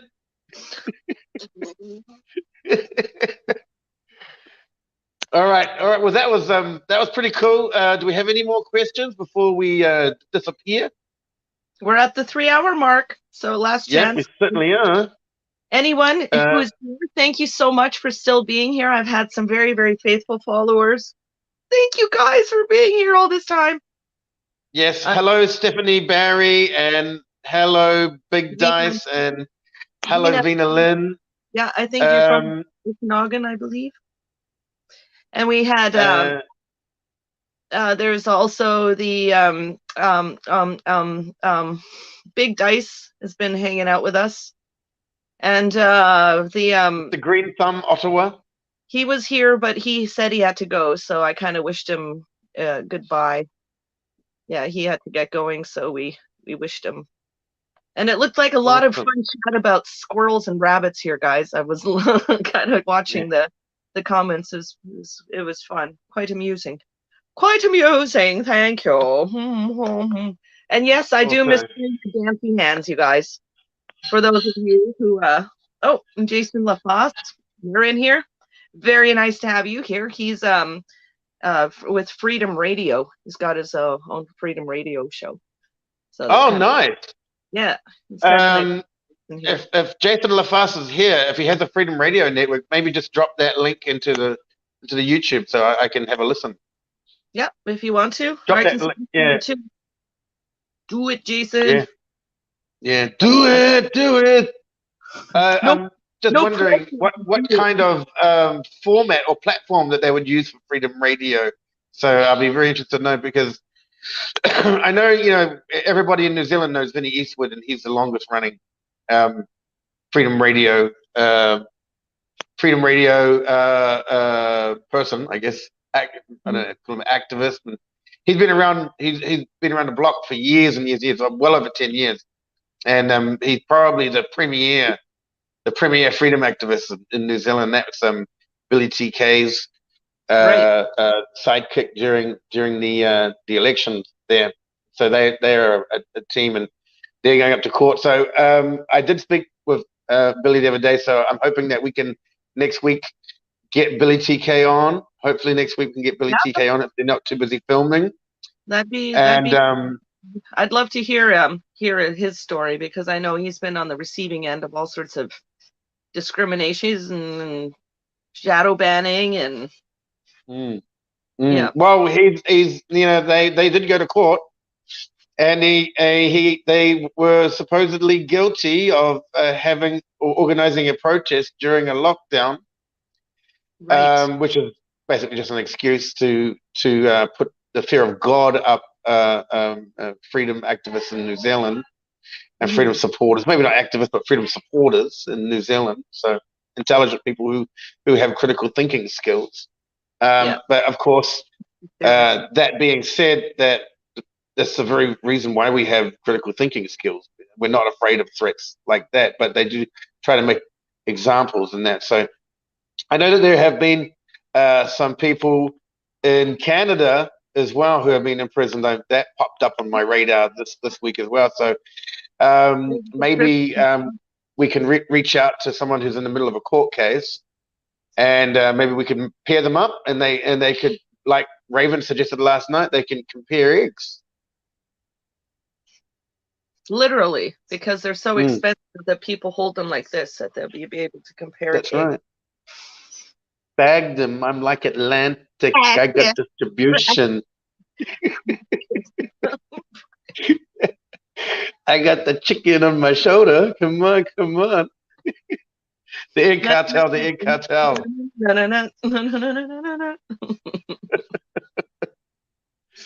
don't know who Mima Flowers is, but hello, Mima. Welcome, welcome. Okay, so I'm going to let you, I guess, wrap it up. All right. Let me just get some paper. No, just kidding. All right. Thank you, Jason Bainbridge, as usual, for being my. Well, we're blaming Jacinda, but at least you showed up. Yeah, you're going to have a real fun time going back and rewatching the beginning of this, because I was like a deer in the headlights. I was just like, what to do? What to do? I promise I have guests lined up. Jason's in charge of it, and then I'm gonna just go ahead and tell you he slept in. I'm sorry, guys. You would have known that, right? You absolutely would have known that.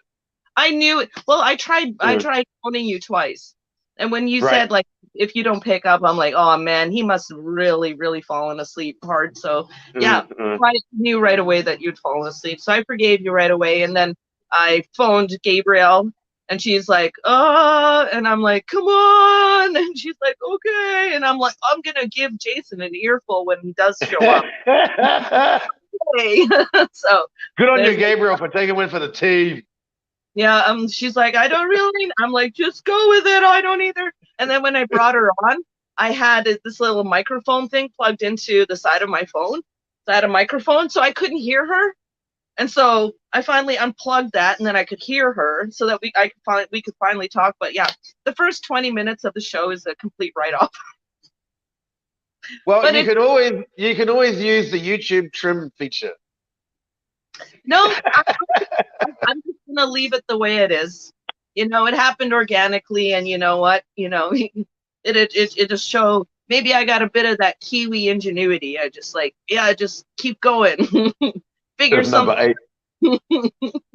Number 8 wire going on. Yeah. Blame Jacinda. Curse Jason. Blame the puppies. No, not really. No, we just blamed everything on Jacinda. That's actually pretty funny. I think you'll get a kick out of it when you go back and rewatch it. But anyway, I know it's like noonish for you in Vietnam, and it's after midnight for me and all my fellow Ontarians. All the friends of mine that are out west. Yeah, you guys, it's only just after 9 p.m. Luckies. So I guess I should wrap this up. I want to thank everybody who hung out in the chats. Make sure you subscribe to my channel. I hate flogging that, but what can I say? Subscribe. Plan. Yeah, like, share, and subscribe. Or else you get the hose again. Yeah. But preferably sharing is really important, because what we're trying to do. What? Sharing is really important, because what we're trying to do is we're trying to create a bridge between Canada Canada And Convoy and Freedom Movement and New Zealand Convoy and Freedom Movement here. And funnily enough, just this week, it's come onto the radar that Canada is starting up a global a convoy movement. yeah, So global. that's going to be really, really interesting. I'm really looking forward to it. Me too. I decided I might start a motorcycle club here in Vietnam, and scooter club, mopeds, that sort of thing. And we're going to convoy because there's nothing really wrong in this country at the moment. We don't have any of these issues. So we'll just convoy for ice cream or something like that. But I've got to get myself into a convoy at some point. Yes, you do. They are amazing. They are so much fun. They're so much fun. You just like sit back and you just know you're in good hands. You just follow the vehicle in front of you with its flags, and you see like the hazards blinking, and you feel like such a part of something. I love a nice convoy. They're so fantastic. So anyway, camaraderie. I said it puts its subscription on its skin, or else it gets the hose again. So and also don't forget to check out State of the Nation. That's my YouTube channel, State of the Nation. My BitChute gets a lot more views than my YouTube. I've been shadow banned by YouTube for over 10 years because I first started the documentary. So check that out, State of the Nation YouTube. We've got State of the Nation Facebook page, which is there already. You have a Facebook page, right? You want to put that in the link as well. Rosie Convoy's Facebook page. You have that? Well, I've got my profile, and then I've got a group, and I don't really post anything much on the group. But yeah, I can try to figure out. I might. I don't know how to do it right now, and I don't want to. If you just do a page, if you just do a Facebook a page that people can interact with, or you can make a group. Page is easy, and you can switch in and out of your profile accounts. I've got my Rosie Convoy profile, and then I've also got like a group page, but I don't post on the group often. But yeah, I've got Rosie Convoy on my. I've got my Facebook. But if you use a page, then you don't have to change accounts. You can automatically opt to flip over, because what happens is when you create a page, you also create something like an avatar, and you can act as that avatar. You don't actually physically have to log out of this account and go into a new account. And you can just open a page, and then once you set your avatar, you can flip over to that and communicate inside the group, and you can even post as that avatar as well without physically logging out.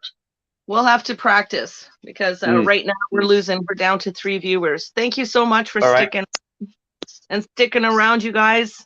I love you guys so much, and I really, really appreciate you guys hanging out and getting a nice earful. I hope you guys learned something about New Zealand and kind of the similarities, because I've really, really noticed the similarities between what's going on here and what's going on there, and it really, really does seem like we're playing against a team that's pretty organized, and they have their own set of rules, and we're meant to follow along. And I think discussing this is very important, and sharing. So anyway, we will wrap it up for now.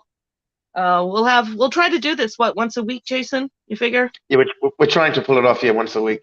We'll definitely try it, because we've got some more ideas, and we had the one guest, Guy Nuns. He was lined up, but he had to cancel last minute. So I definitely want to have him on the show. I mentioned at the beginning too, Walter Hebert, the guy who started Camp Hope in Manitoba. Oh, yes. I'd like to have him on with Gabriel, with Camp Revival, and kind of just talk about like the similarities and encourage each other. Like, let's just keep encouraging each other, and just go from love. Just anytime I kind of start feeling like the clouds are coming in, you're starting to feel a little bit hopeless, I just got to play one of those videos of the truckers, or just think back on what I experienced just firsthand, just waking up, and how like it's so important, that we just keep in the fight. Every day is going to be different. some days we're going to be all full of gusto and all ready for the fight, and some days is, you know, it's just, it is overwhelming. It's absolutely overwhelming when you think about where we're headed and what we have to do, and then of course, you know, who's like with us and then who's not with us, and there's family and friends, everybody's divided, and I just want everybody to kind of cling to unity. Love is the answer, guys. Love and laughter, I think. So Yeah, anyway, that's right. Well said. Thank you so much, Jason, for being here.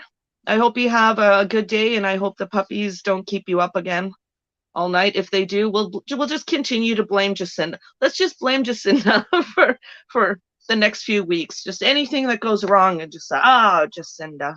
I'm going to go out there now and just start calling them Jacinda. All right, I'm doing it. Oh, I stepped in a Jacinda. I got plenty of Jacinda there. But I digress. That brown dress she wore when she finally came out to inspect the grounds after all the protesters were pushed out. Horrible, wasn't it? And she was doing a little hand gesture as well. Yeah. Yeah. That ooh, the river of filth. Ooh. So, but anyway, good news for New Zealand. I hope it's good news continuously for all of us. And anyway, thanks again, Jason. Thank you for being a somewhat tardy co-host, but you rocked it. We always do. We make a good team. So anyway, thank you all the guests. I don't know if any of you guys are in here, or if you come back and watch. Thank you for being here, and for all the comments and everything, all the encouragement. I really appreciate it, you guys. So anyway, you take care in Vietnam, Jason, and I'll take care in Canada, and so will all of us. Yeah. Honk, honk. Honk, honk.